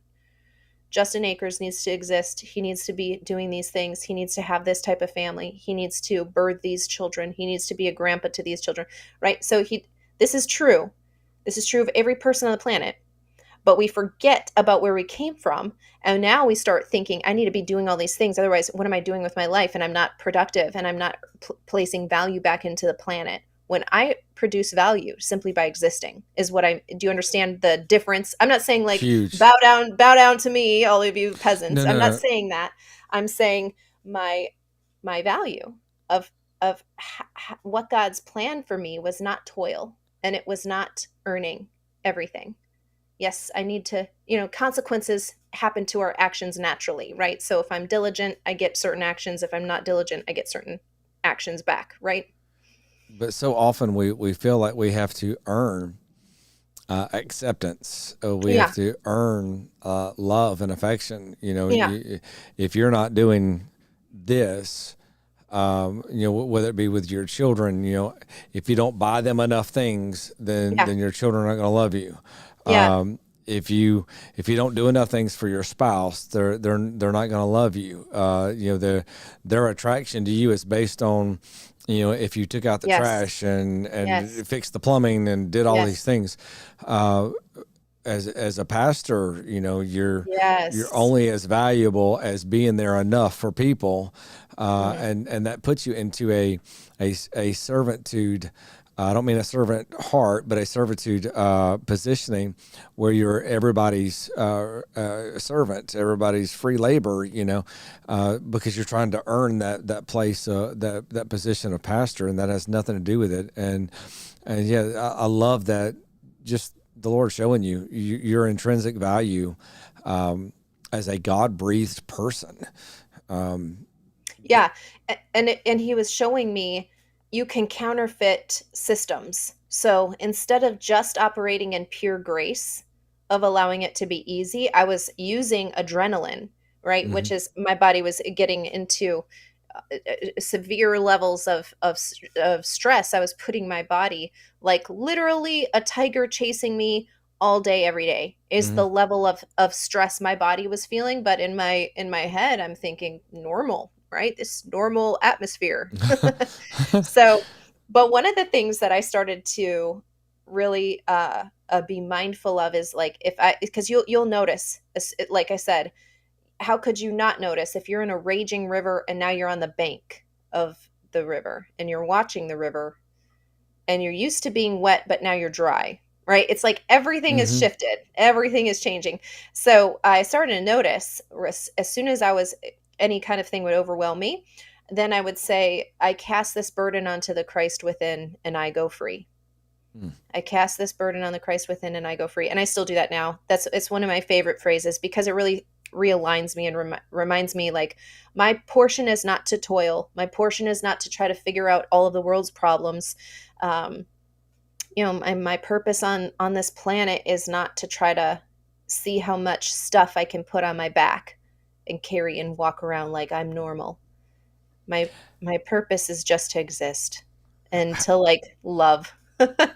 Do everything from a place of love because that's true grace flows out of love. Absolutely. Yeah. How do people make it without Jesus? And I don't say that I know. I critically. know. Yep. I mean, I know. the freedom, the strength, the Yeah. the grace. Yeah. I mean, just to sit there and fight through something like that and just say, I cast this on the Christ within, um, that authority that we have. There's just so much freedom in this relationship that we have with Christ. We have healing, we have deliverance, we have the empowerment to accomplish. We have all these things because He's destined each one of us for something so powerful and something so great. Our biggest Yes. enemy is ourself. Oh, Satan plays in our 1,000%. minds, and we win that war with the thoughts and the imaginations, and we're halfway there. Absolutely. Absolutely. I mean, and again, when, it's almost comical, hindsight being 2020 again, but when you're in these moments, it feels like this is your entire world, Hmm. right? It's like your whole life is being questioned and you feel like you might not survive, and which but it when you look back on it, it's like, really? That's kind of funny to think about. Like, you think that is going to be the thing, but it's only because your consciousness is aware of that Hmm. problem so much that you somehow lose sight of like the brilliant light of Jesus, right, available to you in that situation. I completely agree. I don't know how people make it, cuz honestly, again, like in my head, in my heart, even in it, truly my belief system was, I have an incredible life, I have a great system, I have, all of these things figured out for my life, and I have a great relationship with the Lord, and I have priorities, and I'm, good about scheduling them and keeping everything right where they should be. And like, I mean, yeah, it wasn't true. And God's like, hello, I will now take that facade away from you.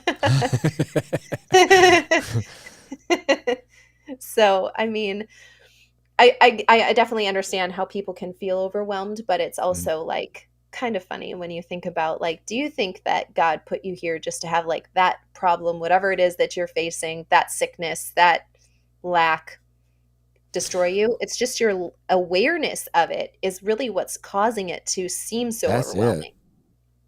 Yeah, because we get so fixated on one thing, Yeah. and yeah, you can look in hindsight and go, "You're telling me that I was ready to amputate my whole arm because I have a splinter in my finger?" Uh, but at the same time, in that moment, um, and that's that pit, man. The enemy tries to literally shade everything else, because even a splinter is huge if you put it right here, Yeah. Yeah. and that's kind of the reality. So I don't say that to minimize at all, because problems are real, but in the grand scheme of things, they're minuscule in comparison to the overall picture. But when we get so fixated on that one thing, it can feel like it's destroying us. Uh, Yeah. Yeah. Yeah. And again, just like, these could be amazing things, well, when I look back on it, because I mean, I think I even told you, I was like, the doctor, I might have been crying when I was telling you, I can't even remember, but because I was just so upset, like every time I would go, the doctor says I can't work out like I normally do, and now I got to do this other type of thing, and like, I need to sleep. And it was like, what a burden to sleep, or what a burden to rest. And I couldn't, he told me, like, you shouldn't be driving all around. Like, you need an Uber. I don't even like driving, but it was like, I can't drive, and just, I live in Houston, by the way. So traffic here is really a challenge. And so that's the reason why I wasn't supposed to drive. But I mean, it was just, when I look back on it, it's funny, it's kind of funny to me, like the things that now I was being presented with. But like, oh, running, five companies at once isn't like, I'd take that one. I would prefer that over like sitting in bed. I was like, what if I get lazy? Actually, I remember crying to Dan, my pastor, about this, because, um, uh, and I was like, how do you know I'm not going to get lazy? How do you know that I'm not going to become like, just, so useless? And he laughed, actually. He's like, I'm not laughing at you, but like, he's like, that's just impossible, and it's why we need community. It's why we have to have other people who are truly ready to be vulnerable with, but you have to take their advice, and you have to trust them, even if they're telling you something that's like really, like, you don't want to do it, or it's really foreign to you to do it. where Yeah. it's like, are you sure? Because we do have that earning mentality. It's like, what can I do to get the thing, right? Versus, hey, this is freely given to you. You can sit down and rest and receive it. Yeah, we definitely have a performance based mentality, and society programs us that way. Yeah. You go Oh to yeah. work, you get promotions based on your performance, Yeah. and it's and there's nothing wrong with desiring to have great performance, but the acceptance, and God's love for us is not based on how hard we work, how many hours we put in. Yeah. But actually, if you really think about it, somebody who's striving for the performance side of it, they stress out and they work so hard and they try to do so much Yeah. for the acceptance of their work. But if you really look at somebody with the heart of it, they're actually going to do more, Yes. but it's from a place of love, not performance. Yeah. And I'll do much more for someone out of a place of love than I Yes. will out of if I've got to earn your acceptance. It's one thing to do my job, but if I have to earn your acceptance, I don't want it. Yeah. Yeah. I don't Absolutely. have the strength to Yep. because if I have to earn it, I'll never be able to do enough to keep it, and Yes. Yes. that's just too hard. The way you get it is the way you have to keep it. So that's why if you do it in your own strength, it's going to take all of your strength to keep it. If you do it in grace, it's given to you freely, That's like and that's, as a pastor with churches, when there are certain things that churches do to reach out, and pastors will go above and beyond to try to get somebody into their church, and I really don't. I'll invite people to our church, but I'm not fighting to convince you to come to my church, especially if you're going to another church. If you're going to another church, I don't want you coming to ours, mm, not as a member, because you belong to another church. And if you're being fed there, by all means, you need to stay there. yeah. That's because I've seen so many pastors try to take people from other churches, and it Mhm. just repulses me. But if you've got somebody that you're dealing with, and for example, I had someone basically tell me that they were going to thinking about coming to our church, becoming members, and they were trying to get some things straight on what I was going to release them to do, and what position they could have, and that kind of thing. And when I realized where the conversation was going, I just kind of chuckled. Mm, I was like, they were trying to make me a fight for mhm. them, by offering them more than another church would. Well, this is not a used car lot. Good. I'm not going to tell you that I'll sell you my car for $100 less, or give you a Yeah. free hat when you buy it. Mm, And this is a place that we've cultivated for the presence of God. And, that's our yes. focus. And if you want to come into that presence, by all means, you are welcome. Please come. But if you're Yeah. coming to get a position or a title, or be released to preach or whatever, then stay home. Go somewhere else. Mm, And that's kind of that reality is trying to push for this performance, and but if our mindset, and so often, again, like you said, the frog in the boiling water, we can yes. creep into these mindsets and these habits, very easily. Any of us can. Yeah, absolutely. It's just important to have a daily check-in, where you check the motive of your heart and you don't do it in your own head. You actually allow the Lord to speak to you about that thing. Ask wanting a real answer. Again, it comes to the heart. Yeah. Yeah, it does. What is my motive? Matter of fact, I do that quite often in dealing with people. I will ask myself, what is my motive here? And I talk to myself. Yeah.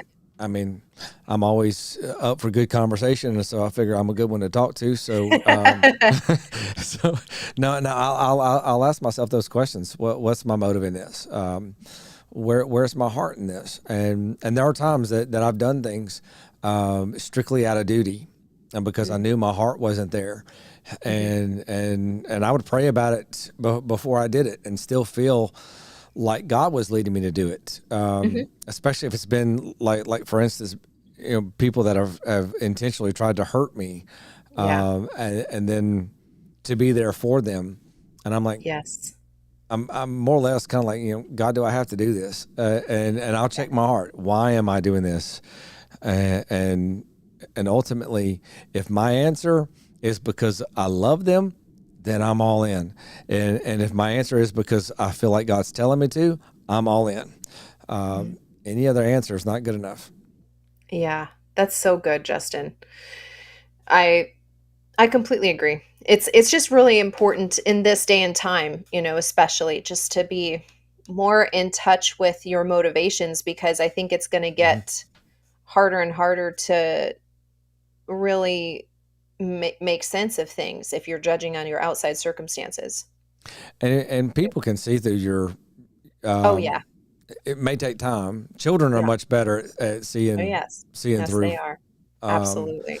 I mean, I think my granddaughter can look straight through me, but she's skilled at that. But no, children can identify Yeah. um, somebody's intentions pretty quick. Yes, they can.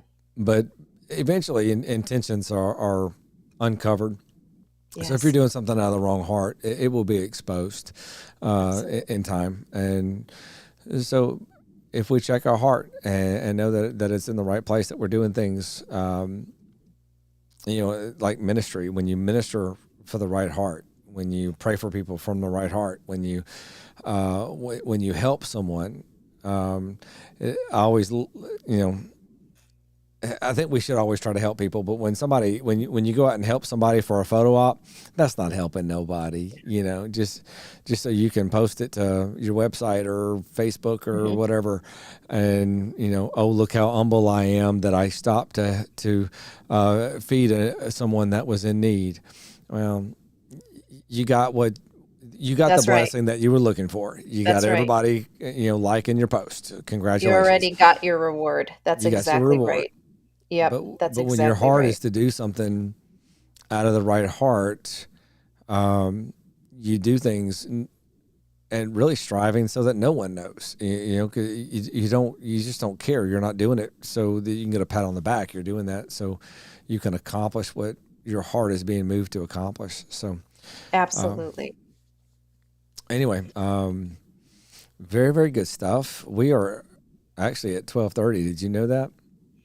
I just saw the time right now, actually. Yeah, I looked up a second ago. I was like, wow, this podcast has gone very, very fast. Um, I think I'm kind of at the end of what I have, barring Yeah. the fact of you say anything else that sparks another 10,000 thoughts, uh, which you can do very easily. Um, but but yeah, I think I'm kind of at the end of that. If you are, Absolutely. I think I'm ready for to close out as well. would you mind closing us in prayer? Absolutely. God, I just thank you so much for this time. I thank you for your spirit that is always speaking to us. I thank you for your never failing presence. Lord, I just ask that you you give us the ability to tell our motivations, and that when you speak to us, we truly listen. God, I just ask that you would also um, give us wisdom when we hear the counterfeit evangelism trying to propagate the works of the enemy, that we are able to say what um, what the truth is, that we are able to guard our hearts appropriately, um, that we are able to have the tools necessary to set others free as well, Jesus.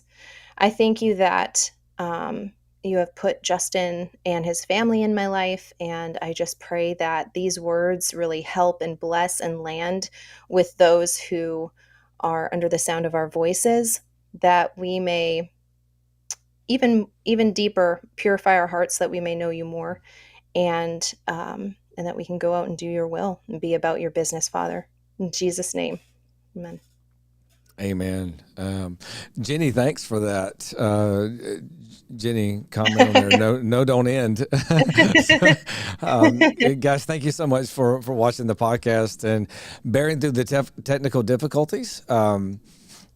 That has become a just a Standard yeah. fixture in our podcast. Yeah. just another day. I mean, in 3 Learning. years, we've had a lot of technical issues, always on those days for the I podcast. So, know. It's so wild.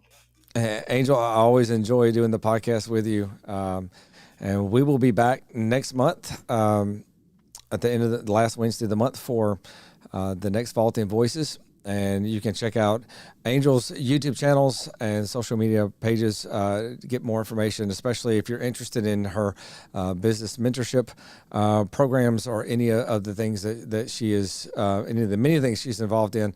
You can go to her website and see what else she has. And guys, thank you so much. I would ask you to subscribe to the channel, share the video. God bless you, and we will see you next time.